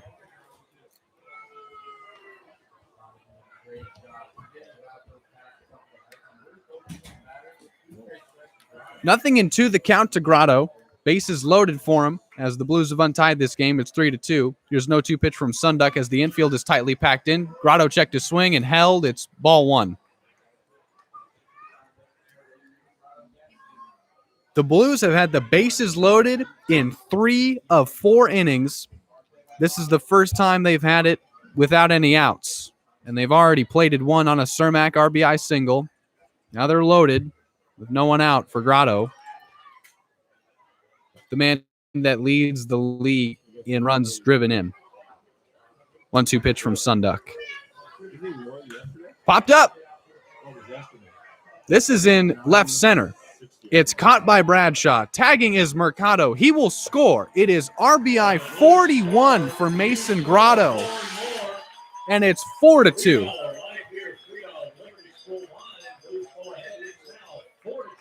He's already driven in 2.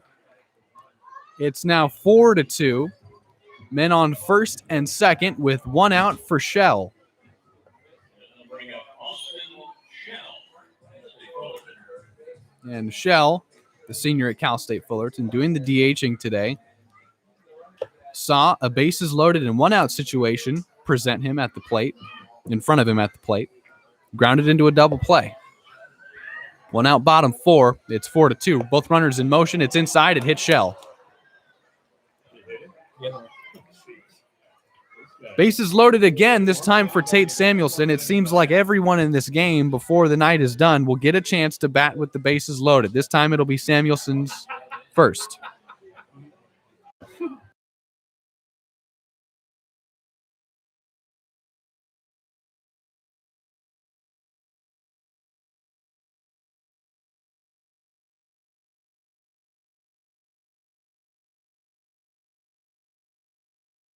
Cermak at third. Well, here's the pitch.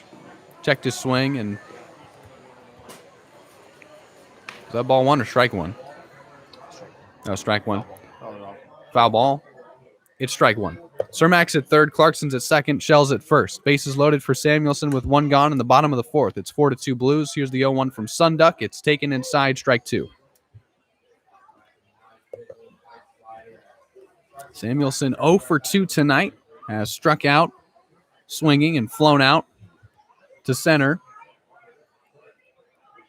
Sunduck has him in an 0-2 count, and he's looking for a key second out. Strike three called, and he got him. Tate doesn't lift the bat off his shoulder, takes 3 pitches, strikes out on him, and that brings Esperanza to the plate. He's already had his chance. This will be his first chance with the bases loaded. He walked to load the bases in the bottom of the first.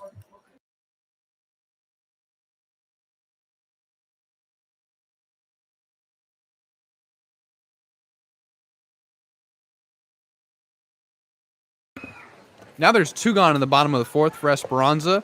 Taking strike one. Sunduck has delivered 4 straight strikes to Blues batters. He has struck out Samuelson, who's now 0 for 3. Esperanza's turn to bat with the bases loaded. Bumper-to-bumper traffic. Here's no 1 pitch. Missing high, way outside. It's ball one. It's 4-2 Blues. They've plated 2 in the inning on a Grotto sac fly and RBI and a Cermak single.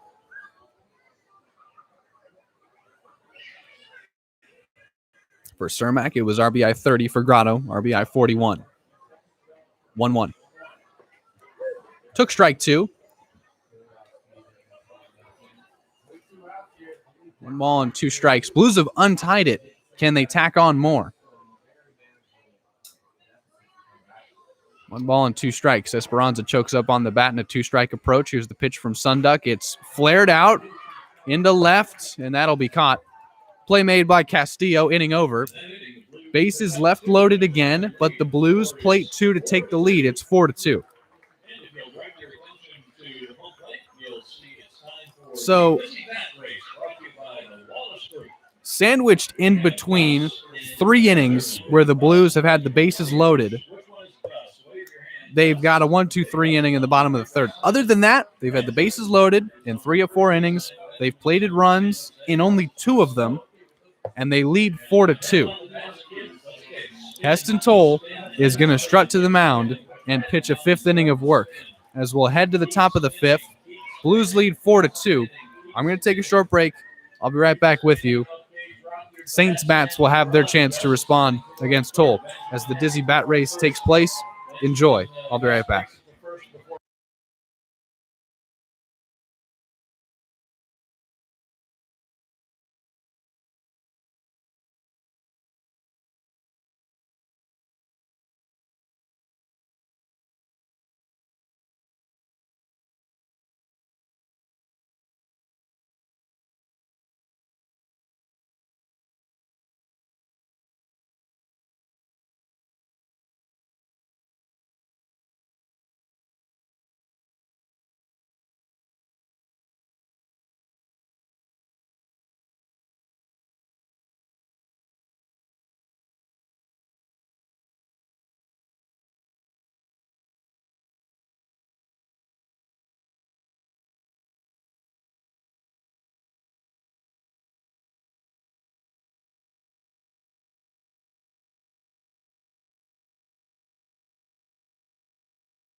Top 5. Company policy.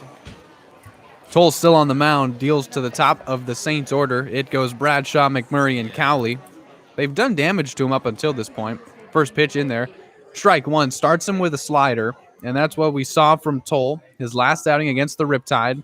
Said, I'm getting predictable with 2 strikes. I'm going to try and pitch backwards. Sliders early, fastballs late. That misses, ball 1, count even.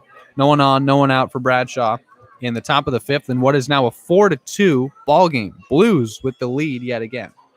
0-1. 1-1, excuse me. That's grounded to Mercado at short. He'll gun to first in time to get the out.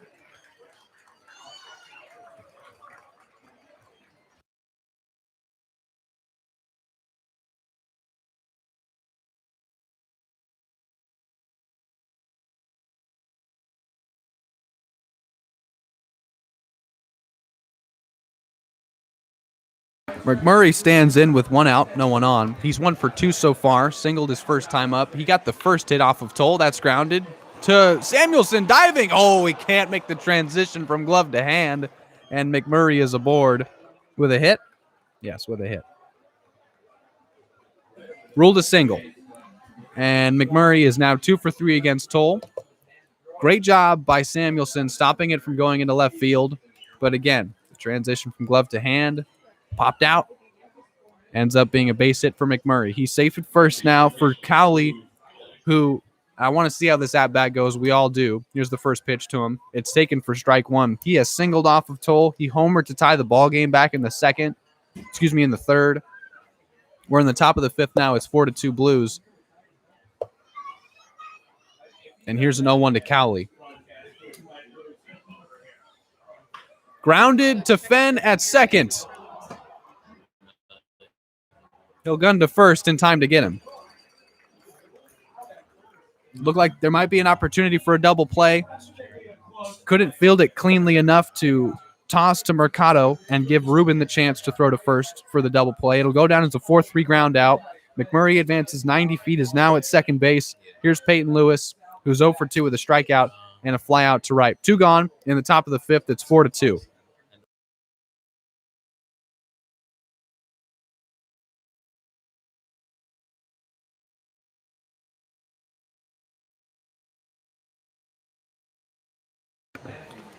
Toll. Ball 1. Lewis stands in with now McMurray at second.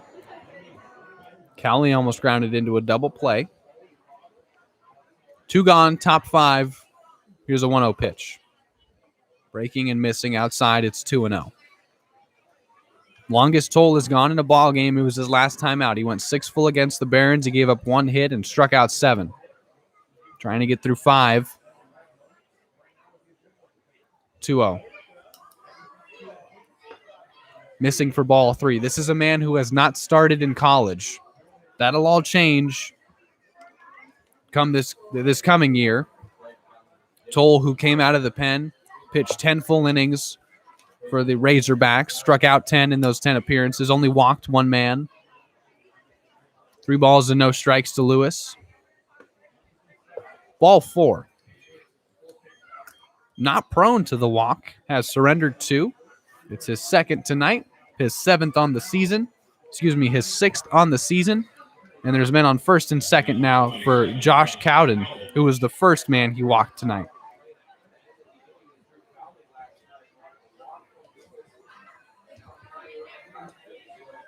Men on 1st and 2nd with 2 outs. Cowden takes strike 1.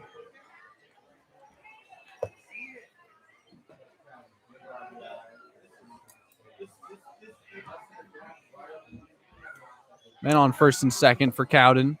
0-1 is the count. Toll checks second. He has come set and pitches. That gets away. Esperanza saves it from getting to the backstop, and it's 1-1.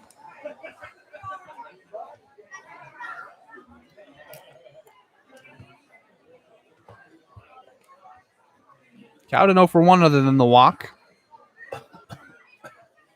1-1 pitch. Skied out to right. High fly ball. Cermak calls for it. Has it now in right center. The inning is over. Toll works around a single from McMurray and a walk to Lewis to pitch a scoreless top of the 5th.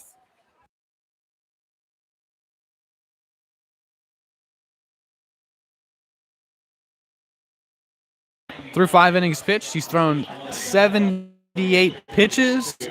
We assume that might be it for Heston Toll.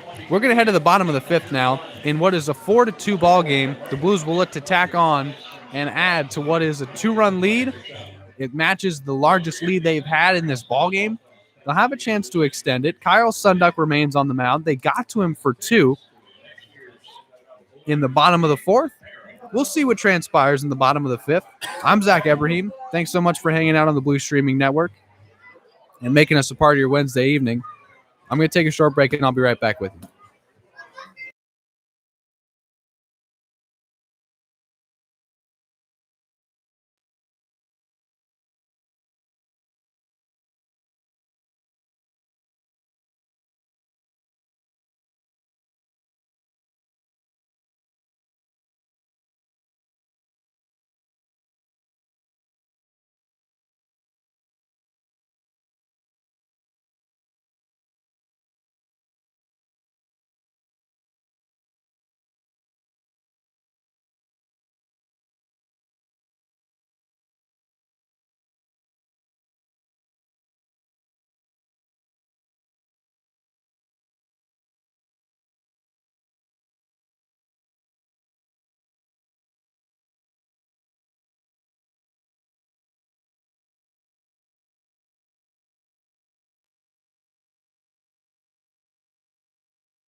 Bottom of the 5th underway.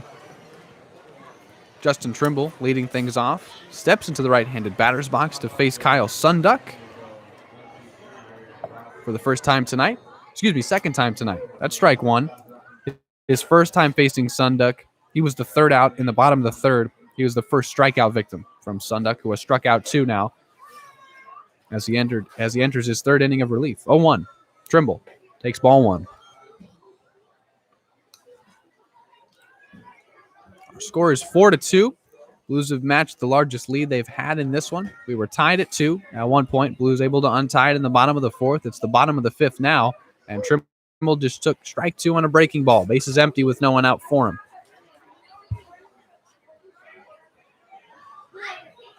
Has an RBI in this one. Walked with the bases loaded. It was his 4th. It was his first. That did not end up being a go-ahead run in the 8th inning or later to win a ball game. Checked his swing. Did he go around? They'll say he did.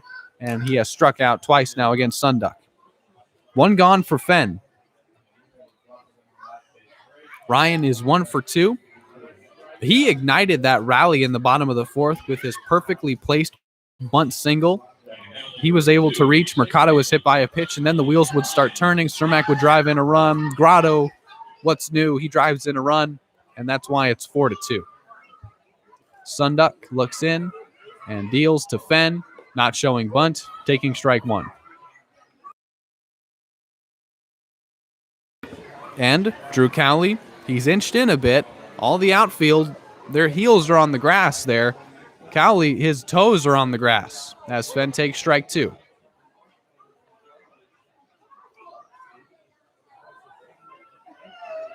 Cowley inches back now as Fenn is in an 0-2 hole against Sunduck. No one on and 1 out in the bottom of the 5th. Checked his swing. Did he go around? He did. It's strike 3. And he got him swinging. 4 strikeouts now for Sunduck. Back-to-back here of Trimble and Fenn. Now facing Mercado, who the last time up was hit by a pitch.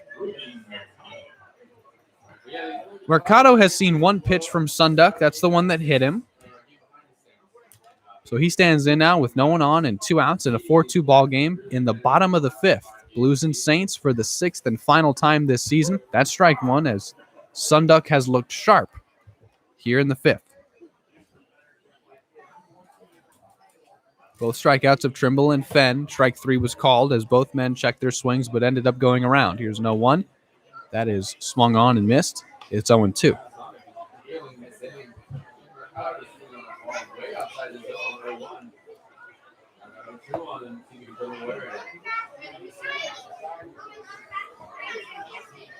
O2 pitch.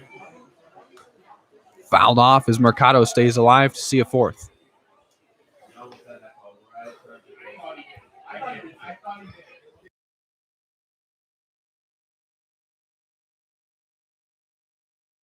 Blues have 4 runs on 6 hits. The Saints 2 on 7. Blues have gotten a majority of their base runners via the walk. Second straight 0-2 pitch to Mercado. Lined back to Sunduck. That one hit him, and Mercado is aboard with an infield single. Bit of revenge there. He's hit by a pitch last time up. This time he lines one back to Sunduck, and that one hit him. Baseball. Here's Cermak again. Bottom of the 4th, of course, ignited when the bottom of the lineup ignited. The run for the top, they set the table for him. Fenn would reach, Mercado would reach, Cermak would drive him in. Mercado reaches for the second straight time against Sunduck, this time with an infield single.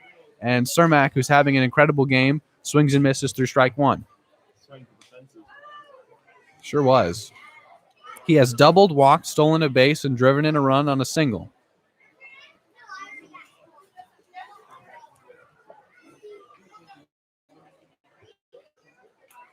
A 1 pitch. Taking ball 1. It's 4-2 Blues. There's 2 outs in the bottom of the 5th. Mercado aboard with an infield single that hits Sunduck, ricocheted off him, and Cobb could not make the play in time to get him. 1 ball and 1 strike.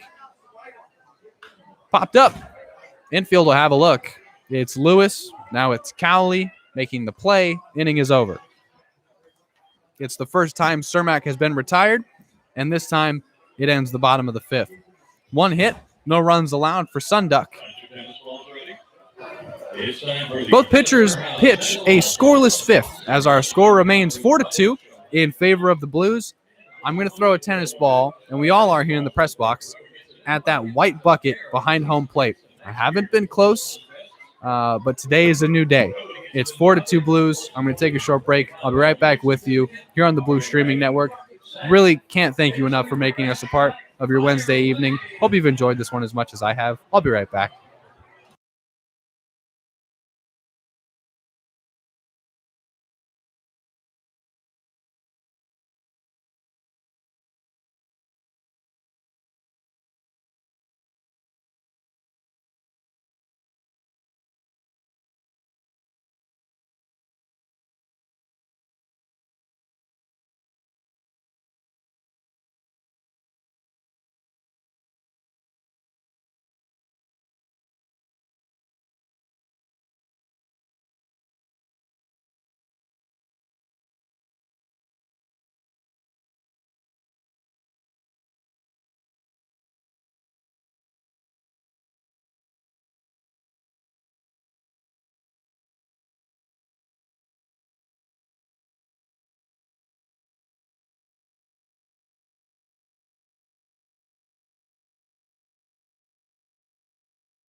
We all threw our tennis balls.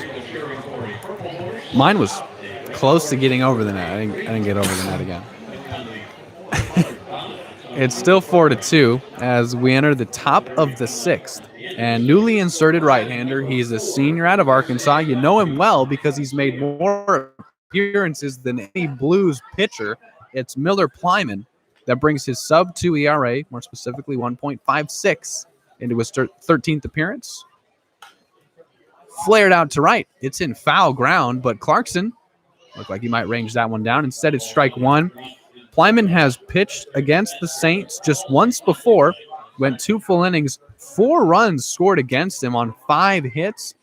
That was in a bizarre third game of the road trip, 2 in Irvine and 1 in Pasadena. None were earned for Plyman in that one. 0-1 is the count as Tommy Castillo leads things off for the Saints, trailing by 2. Here's the 0-1 pitch. Swung and missed half-heartedly. It's 0-2. For Plyman, that was really it. That was the season high in hits allowed, and it was just an overall weird road trip. It would go down. The Blues would lose all 3 games, 2 in Irvine and 1 in Pasadena. It was their first 3-game losing streak. Here's an 0-2 pitch. It's a rolling. That was a rolling ground ball down the left field line. Samuelson tried to go barehanded with it the whole way, and Castillo is aboard. Castillo aboard with his second single. Would have been a tough play for Samuelson. We've seen him make plays like it, but just tough enough that Castillo is awarded with a single. Castillo safe at first now for Jag Burden, who's 0 for 2. First runner reaches against Plyman. It's the 22nd hit he's allowed this season. Burden lays down a bunt. Samuelson digs this one out of the grass, guns to first, 1 gone. Makes that play routinely, and now Castillo is safe at second with Burden out. 1 man on and 1 out for Brandon Boning, who's 0 for 2. Has struck out and flown out to left. Miller's never been better in his last time out. 3 full innings, no earned runs, 1 hit allowed, 5 strikeouts. Was put in some tough situations by Bob Miller against the Conejo Oaks in what would end up being a 1-0 loss. Their second shutout. Castillo's at second, Boning at the plate, Plyman on, and there's 1 gone in the top of the 6th. It's 4-2 Blues.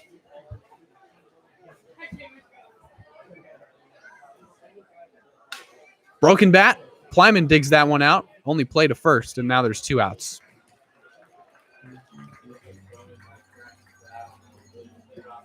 Bottom third of the order, we're in the middle of it. Here's Jackson Cobb. He has an RBI single, and other than that, he's flown out to center. Castillo, after leading things off with his single, advanced to second on Burden's ground out and advances to third now on Boning's ground out. A possible third run for the Saints is just 90 feet away, and here's Jackson Cobb, who's already driven in 1 himself.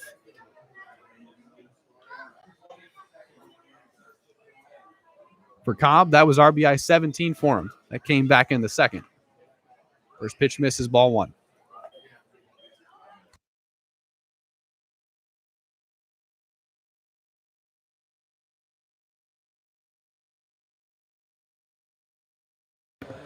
One ball and no strikes to Cobb.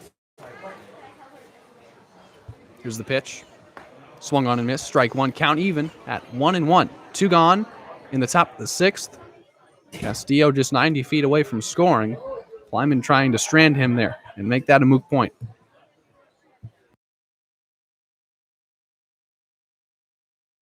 Here's the 1-1. Grounded to Samuelson at third. It gets by him. It's a fair ball. A run will indeed score. It is the second RBI single for Jackson Cobb. It's 4-3.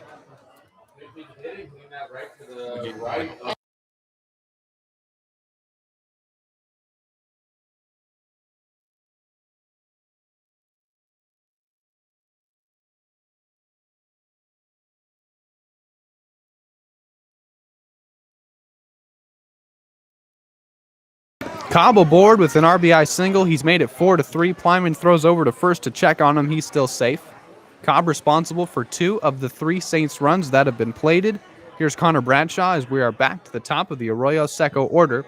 Bradshaw is 1 for 3 and now bats with a man on first and 2 gone. Plyman checking on him again. Bradshaw has yet to see a pitch.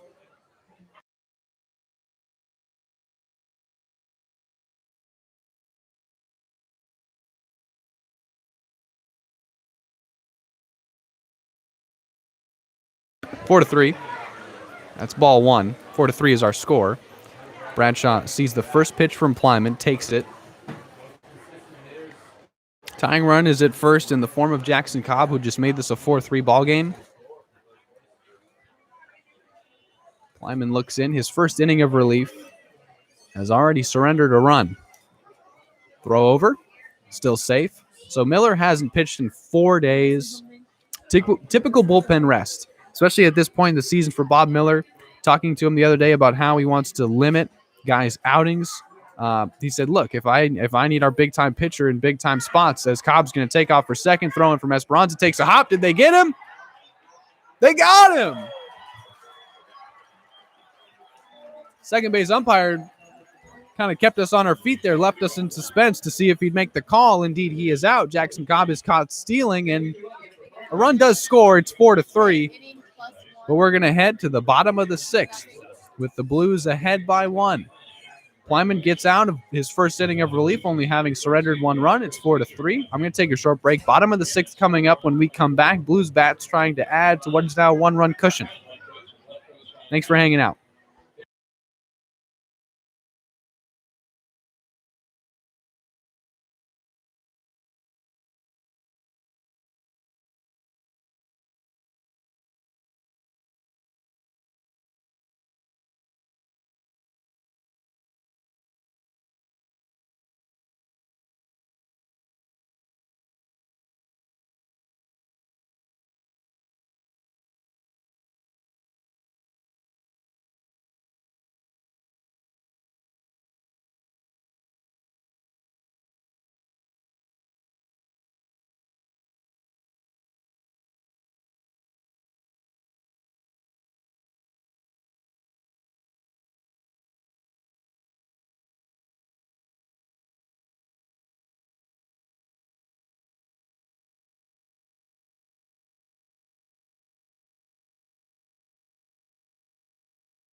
Clarkson to the plate, leading off the bottom of the sixth for the Blues. It's 4-3. They lead by 1 run. So far, TJ has singled, walked, and struck out. He has faced Kyle Sunduck just once and singled off him. Flared 1 out. TJ leading off the bottom of the sixth in a 1-run ball game. That's strike 1 from Sunduck. Kyle has already gone longer in this game than he has in any ball game prior. Previously, back on June 17th, he went 3 1/3. In this one, he's gone 3 2/3. 0-1. Swung on and missed 0-2. Has surrendered 2 runs. Blues led 4-2. Plyman comes in, gives up 1. It's now 4-3. Clarkson in an 0-2 hole. No one on, no one out. Leading off the bottom of the sixth here at Sinsheimer Park. Sunduck to the plate. Swung on a miss. Strike 3. Throw to first to complete it, and that's the first out.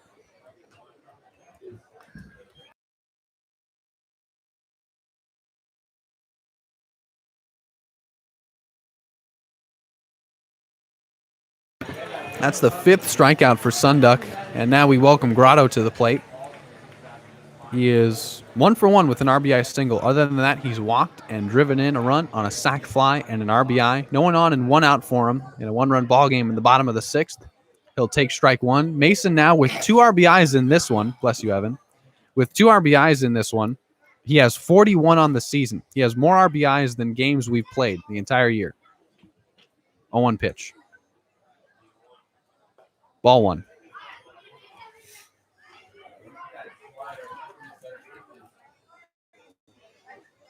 One of several Blues that's had his chance to bat with the bases loaded tonight. Drove in a run on a sac fly when he was tasked with doing so. 1-1 from Sunduck. Grotto takes ball 2.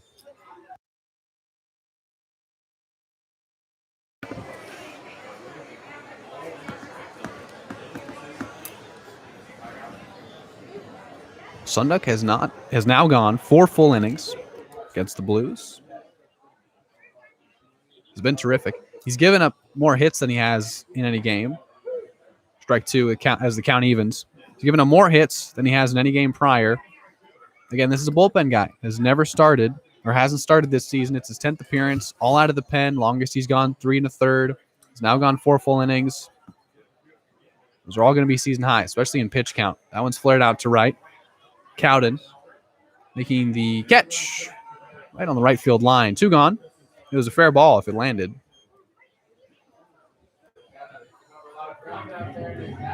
Bringing Shell to the plate with no one on and 2 outs.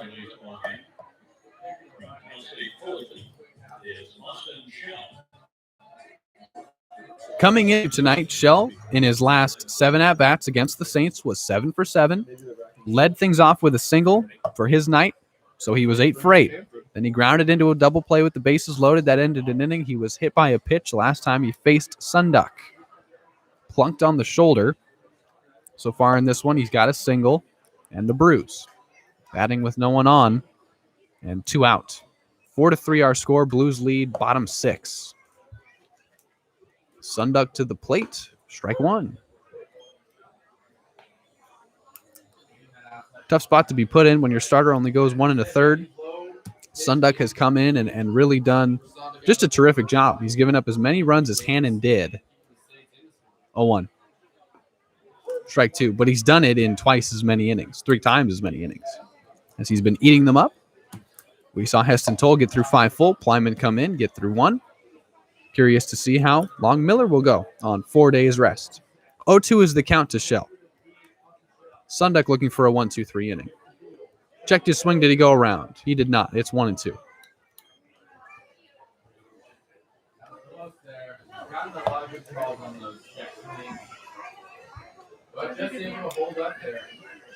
One ball and 2 strikes now to Austin Shell.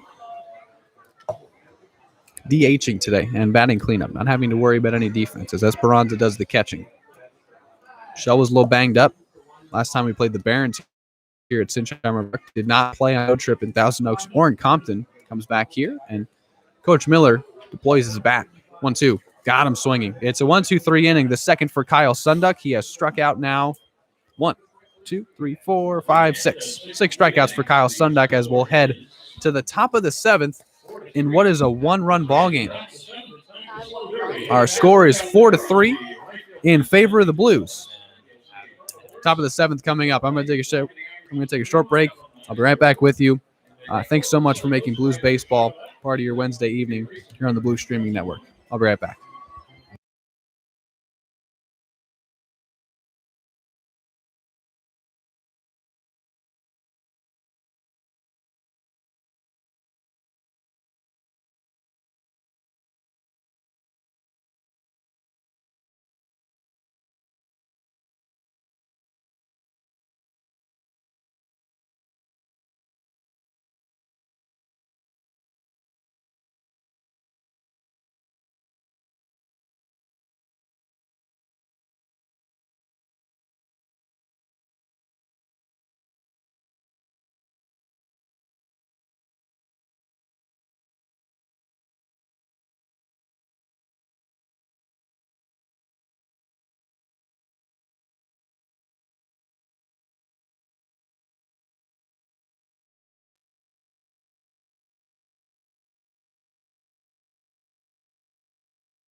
Top of the 7th underway as Bradshaw stands in. Excuse me. It is Bradshaw. I was right. Connor Bradshaw stands in to lead off the top of the 7th for the Saints. It's 4-3 Blues, and this is Plyman's second inning of relief. He allowed 1 run to score in his first. Fouled off. It's 1-1.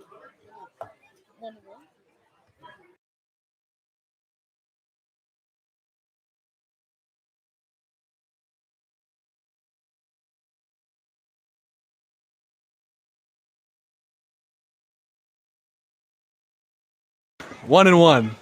Swung on and missed. It's 1-2. Bradshaw so far is 1 for 3. He was in the middle of his 4th at bat when Cobb was caught stealing after he RBI singled and made this a 4-3 ball game. That's our score now as top of the 7th is underway. Here's a 1-2 pitch from Plyman, and he got him looking.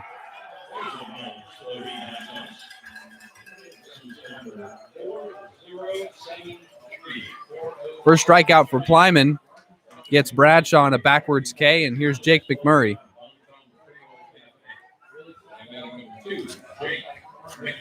McMurray's 2 for 3 with 2 singles.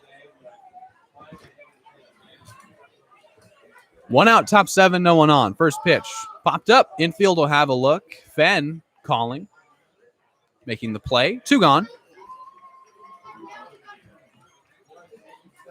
Here's Drew Cowley, the big bat in this lineup, one of several, but the biggest so far. 2 for 3 with a single and a solo homer that tied us at 2 at the time.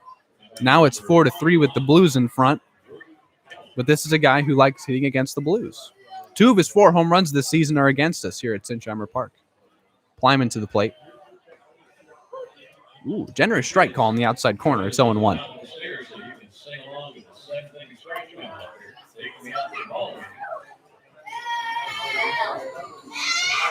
Nothing in 1 the count.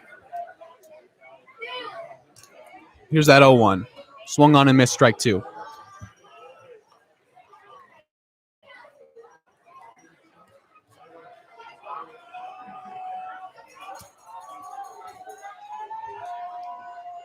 Nothing in 2 the count now to Cowley. Plyman looking for a 1-2-3 inning of relief. Here's the 0-2. High and outside, ball 1. Listen to this.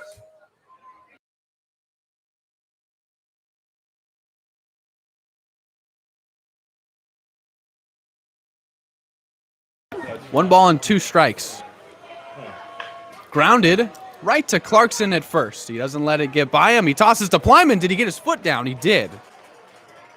Looked like Clarkson might take it to the bag himself. Instead, he tosses to his pitcher. It goes down 3-1 on the ground out. 1-2-3. Scoreless inning of relief pitched by Miller Plyman in the top of the 7th.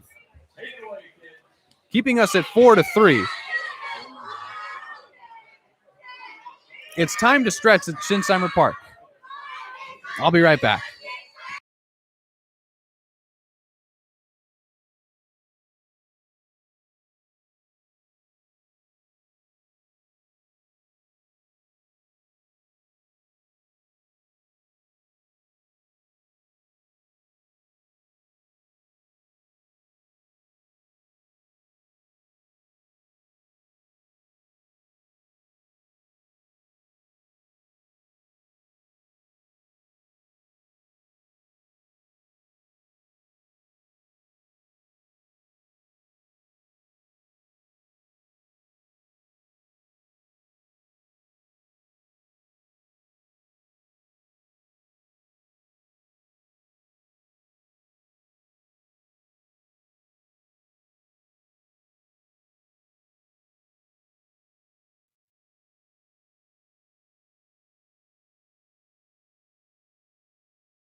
Here's Tate, 0 for 3 tonight. No one on, no one out as the bottom of the 7th is underway, and Kyle Sunduck is still out there.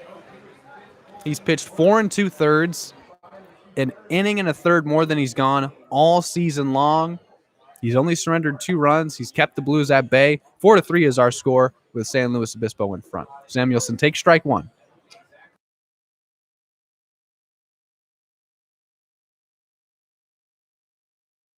Two strikeouts swinging for Samuelson. Fly out to center. 0-1 pitch from Sunduck. Popped up, and the infield will have a look. It's McMurray in foul ground. Getting the glove ready, making the catch. 1 gone.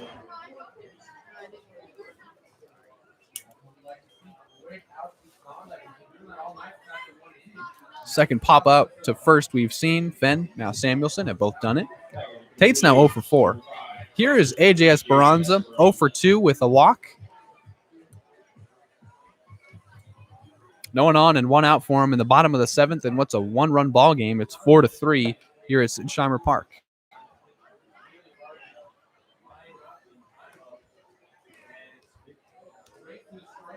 Sunduck to Esperanza for the 3rd time. Tonight, that's strike 1. Esperanza faced the starter Hannon once. He walked against him. That loaded the bases. Trimble would follow walking in the first run as the Blues led 1-0. 4-3 is our score. Here's an 0-1 pitch to Esperanza from Kyle Sunduck. Flown out to center. It's carrying well. Bradshaw at the wall. It is gone. Esperanza leaves the yard and increases the lead. It's 5-3.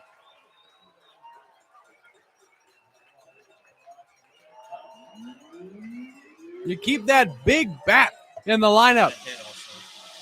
And he goes out to dead center. Esperanza has left the building, and in doing so, it's 5-3 on his 3rd homer this season, and it's a big one. Getting the cushion back to 2, as it's 5-3 now, bringing Trimble to the plate with no one on and 1 out.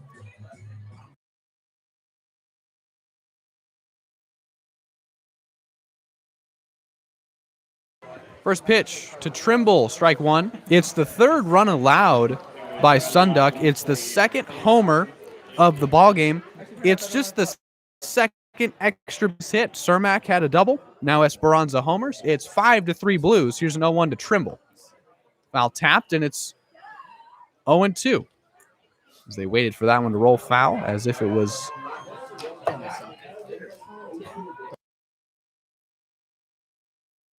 No balls and 2 strikes to Trimble. An RBI in this one. Has struck out twice. 0 for 2. Swung on and missed, strike 3. Trimble down on strikes for the 3rd time tonight. 2 gone in the bottom of the 7th.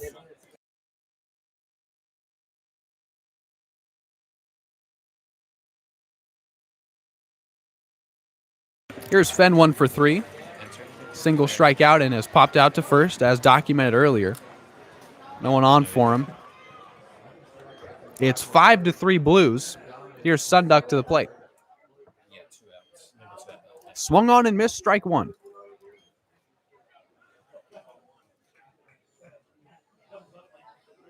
Well, 5-3 is the score now with the Blues in front. 5-3 was the final in the previous 2 matches with the Saints winning.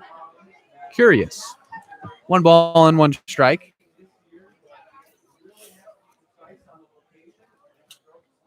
Fenn, his only time reaching was on a bunt single. Here's a 1-1. Fouled off to the right side. Ever since then, Cowley has kind of brought himself in closer to the infield grass at 3rd, just in case he does it now. But now with 2 strikes, he backs out and is about parallel with the 3rd base bag. He'll back up a little more now.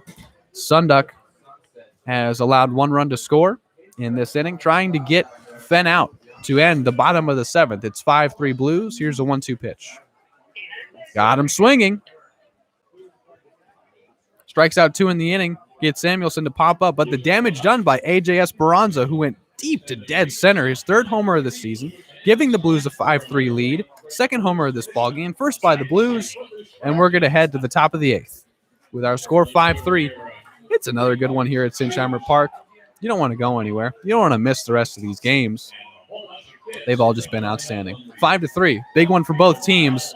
Final 2 innings coming up. Top 8, and Peyton Lewis will lead things off for the Saints. When we come back, it's 5-3 Blues. Hope you've enjoyed this one as much as I have. Zach Ebrahim here with you in the press box. I'll be right back. Thanks for hanging out.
Here's Peyton Lewis to lead off the top of the 8th as promised. Miller Plyman's coming off of a 1-2-3 top of the 7th in which he struck out a man looking. Got McMurray to pop out to second and ground out to first. Lewis is 0 for 2 with a walk.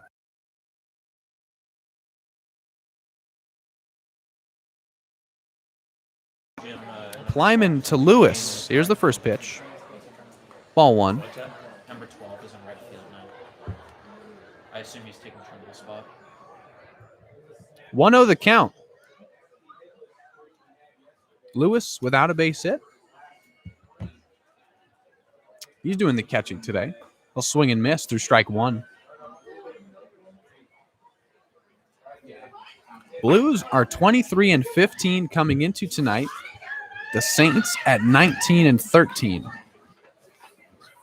Blues have a better overall record, but again, it's the cushion that was made by the Saints during their 8-game win streak in conference as that swung on and missed through for strike 2, count 1 and 2.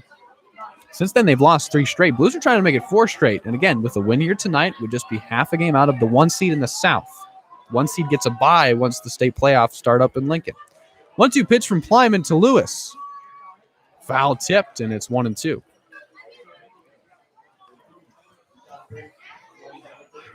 Big game for the Saints. They want to get back on track. They want to create a 2.5 game cushion over the Blues for the 1 seed and make it very tough for the Blues to come back. Blues would obviously have to win their next 3 just to give themselves a chance. 1-2 pitch. Swinging bunt. Drifting foul. Count and situation will remain the same. 1 ball and 2 strikes. No one out. No one on. In a 5-3 ball game in the top of the 8th.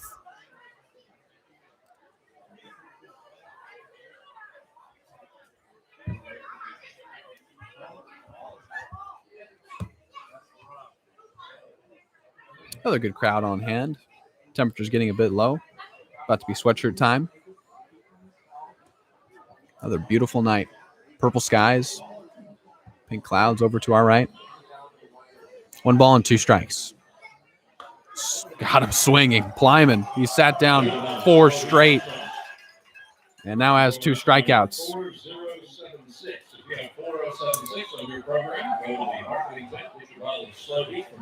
Here's Cowden. 0 for 2 with a walk as well.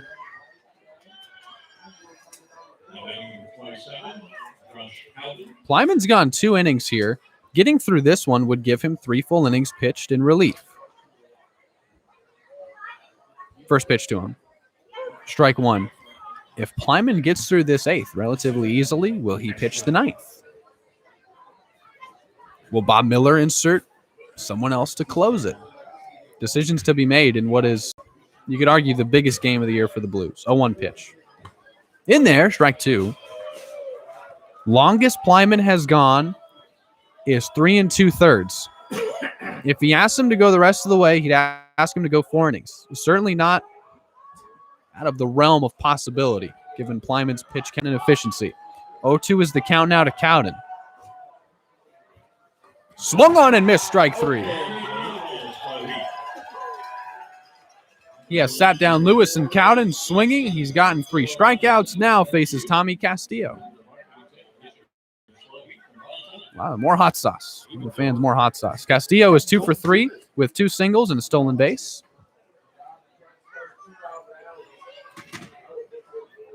Castillo now stands in. No one on, no one out. 2 outs. Top 8. Swung on and missed. Strike 1.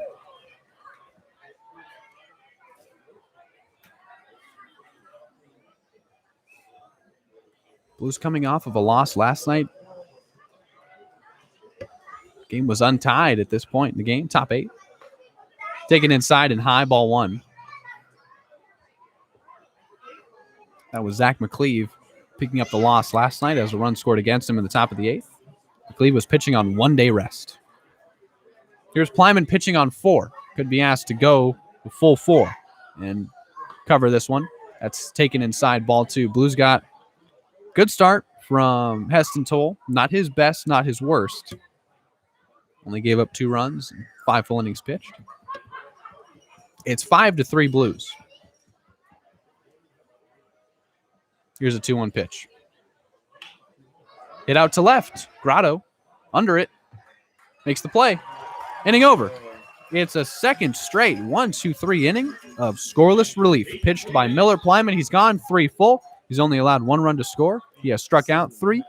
And we are heading to the bottom of the 8th with our score 5-3 in favor of the Blues. Bottom 8 coming up. It's going to be Ruben Mercado when we come back. Blues by 2. An inning and a half to go.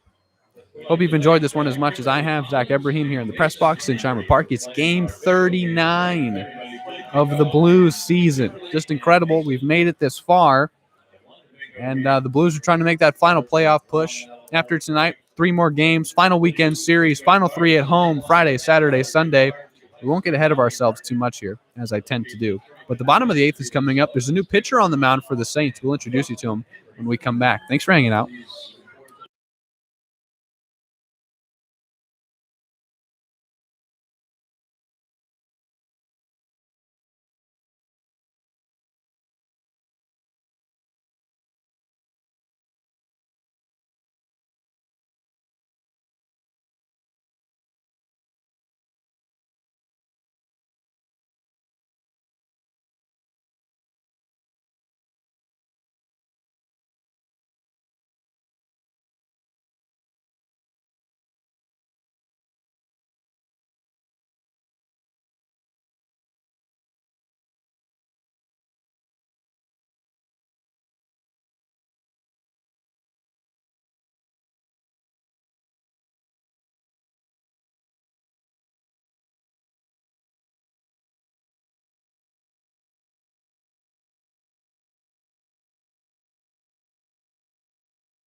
Bottom 8 as Mercado steps to the plate.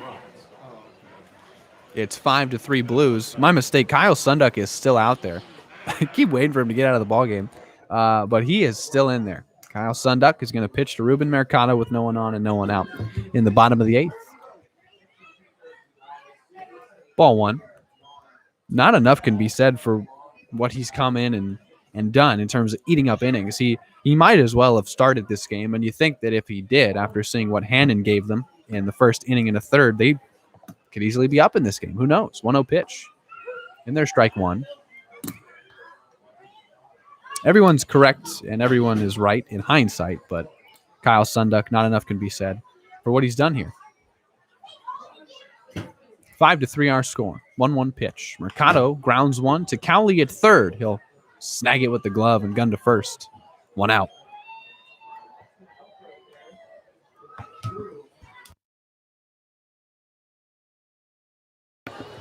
Here's Cermak stepping to the plate.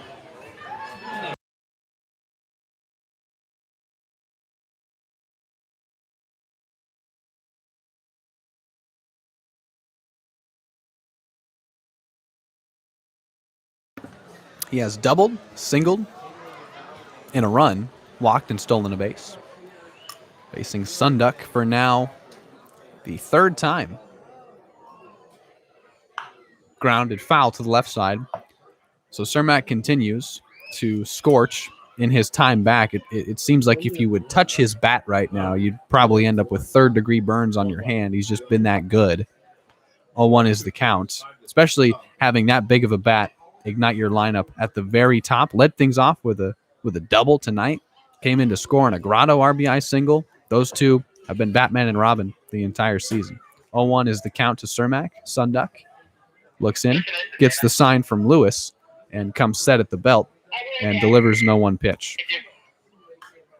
Popped up and out of play. It'll be a souvenir for a fan.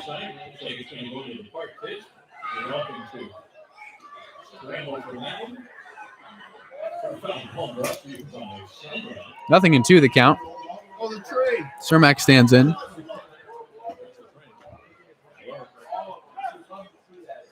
Sunduck to the plate. Bouncing it to the plate. It's ball one.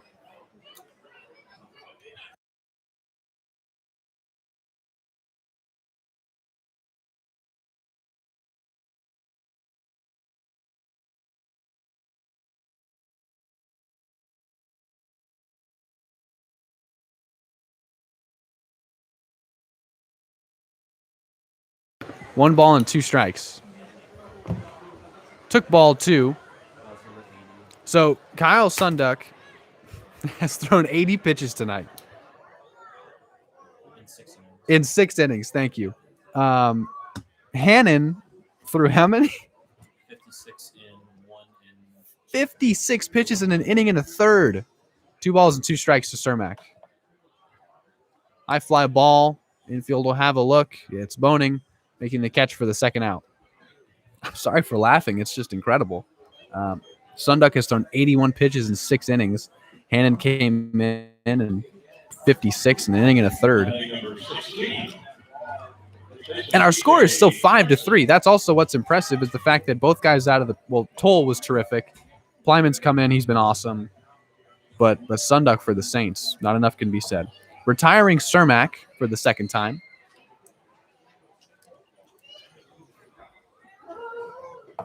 And now Clarkson stands in with no one on and 2 outs in the bottom of the 8th. Ball one.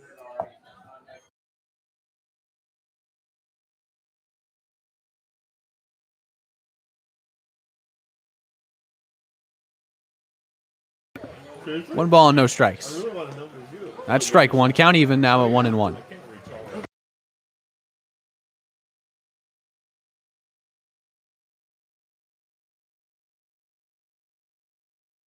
One ball and 1 strike to Clarkson. Sunduck to the plate. Swung on and missed.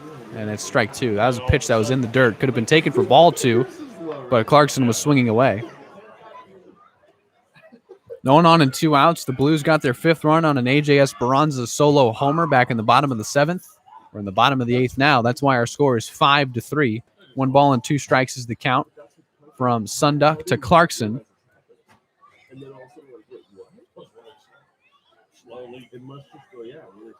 Here's a 1-2 pitch.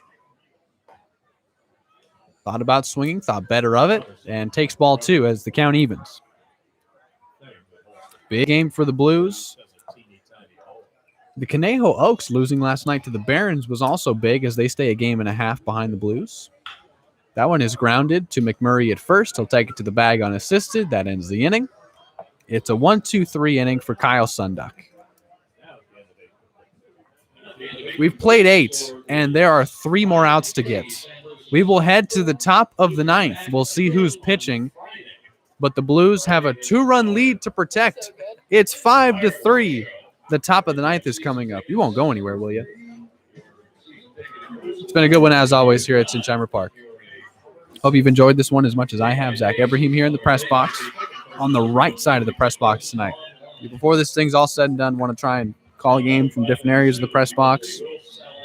Right now alongside Brooke Olson working the scoreboard, Evan Sunny working the music, Jim Siebert, PA, Max Lober behind me, statistician. It takes a lot to make these happen, and that is apparent. Everyone in here makes me look better. Top of the 9th coming up. Plyman will still be on, trying to get the final 3 and pitch 4 beautiful innings of relief. I'll be right back.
Top of the 9th, about to be underway. Jack Burden leading things off. Miller Plyman is on, trying to get through 4 innings of relief, backing up Heston Toll, who got through 5 full himself. It's 5-3 Blues. Plyman stands in, facing the left-handed Jag Burden. Doing the DHing tonight, AJ Esperanza. Quickly going to have a word with his right-handed reliever, senior out of Arkansas.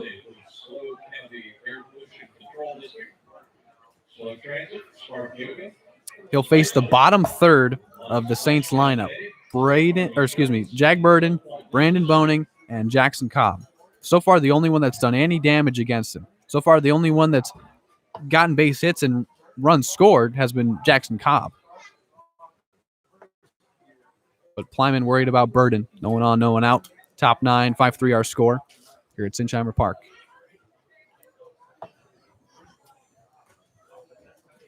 Plyman deals. Ball 1. If he gets all 3, it will be the longest he's gone in any game this year. Pitching on 4 days rest. That's Miller's average. Gets 4 days rest. Yeah, he really hasn't pitched on less than that in a while. 1-1 pitch. Missing with ball 2.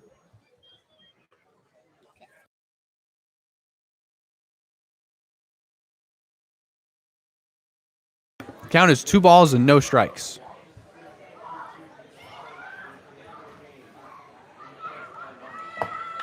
Grounded to Mercado at short. Routine play to first and 1 gone.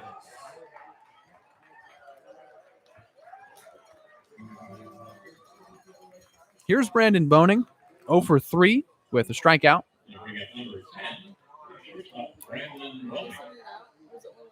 Blues 2 outs away from victory. Our score is 5-3 with San Luis Obispo in front. We've seen 2 pitchers, Heston Toll and Miller Plyman. They've each been given slight cushions and have protected it up until this point. There are 2 more outs to get. And here is Boning. Righty on righty. Plyman deals. Broken bat, shattered bat. Plyman has it. 2 gone. Here is Jackson Cobb now, and this is the one, as mentioned, in the 9-hole, the second baseman. He's 2 for 3 with 2 RBI singles and is facing Miller Plyman.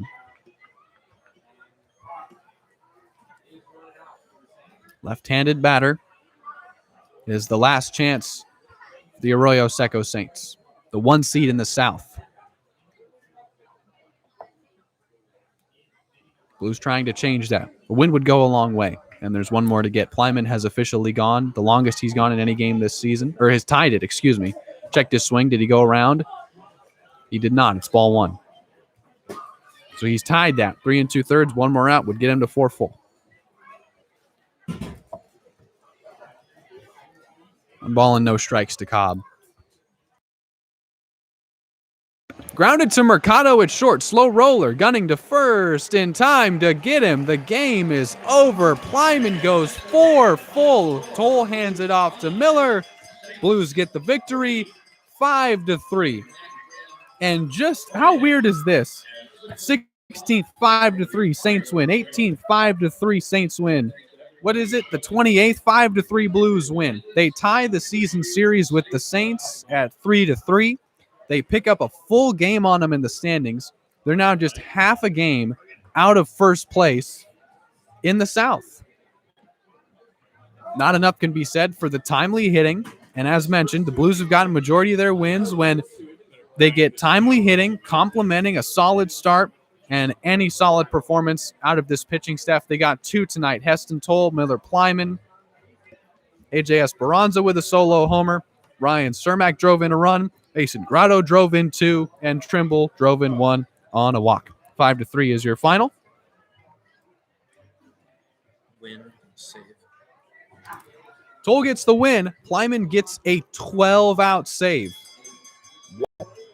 Heston Toll went 5 full innings, gave up 2 earned runs on 7 hits. He gave up 1 home run, walked 2, struck out 4. Plyman, even better. 4 full innings, 1 earned run, 2 hits, and 3 strikeouts. As for the visitors, Tommy Hannon started this one, went an inning and a third, 2 earned runs, 3 hits, 1 a double, walked 5, and that's what killed him.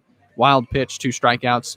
Kyle Sunduck, incredible, into 6 2/3 innings of relief, 3 earned runs on 5 hits, did give up the 1 homer, hit 2 batters, but struck out 8, and threw 86 pitches in 6 2/3. Tommy Hannon went an inning and a third and threw 56. Name of the game is Blues coming away with the victory. 5-3, timely hitting, incredible pitching. They get a huge win, and they are just half a game out of first place in the CCL South. Stay tuned for the post-game show, Blues Live. I'm going to go grab Miller Plyman. Blues get the victory, 5-3. And then also, after that, we're going to do an intern interview. And so stay tuned for that post-game show. Lot to do, lot to cover. I'm going to take a short break and be right back with you, as I always am. For everyone here in the press box, PA announcer Jim Siebert, press box manager and music guy Evan Sonny, Brooke Olson working the scoreboard for some of the game, Max Lober working the scoreboard for some of the game as well, and doing stats and scorekeeping for the whole thing. As for everyone, I'm Zach Ebrahim. I'll be right back.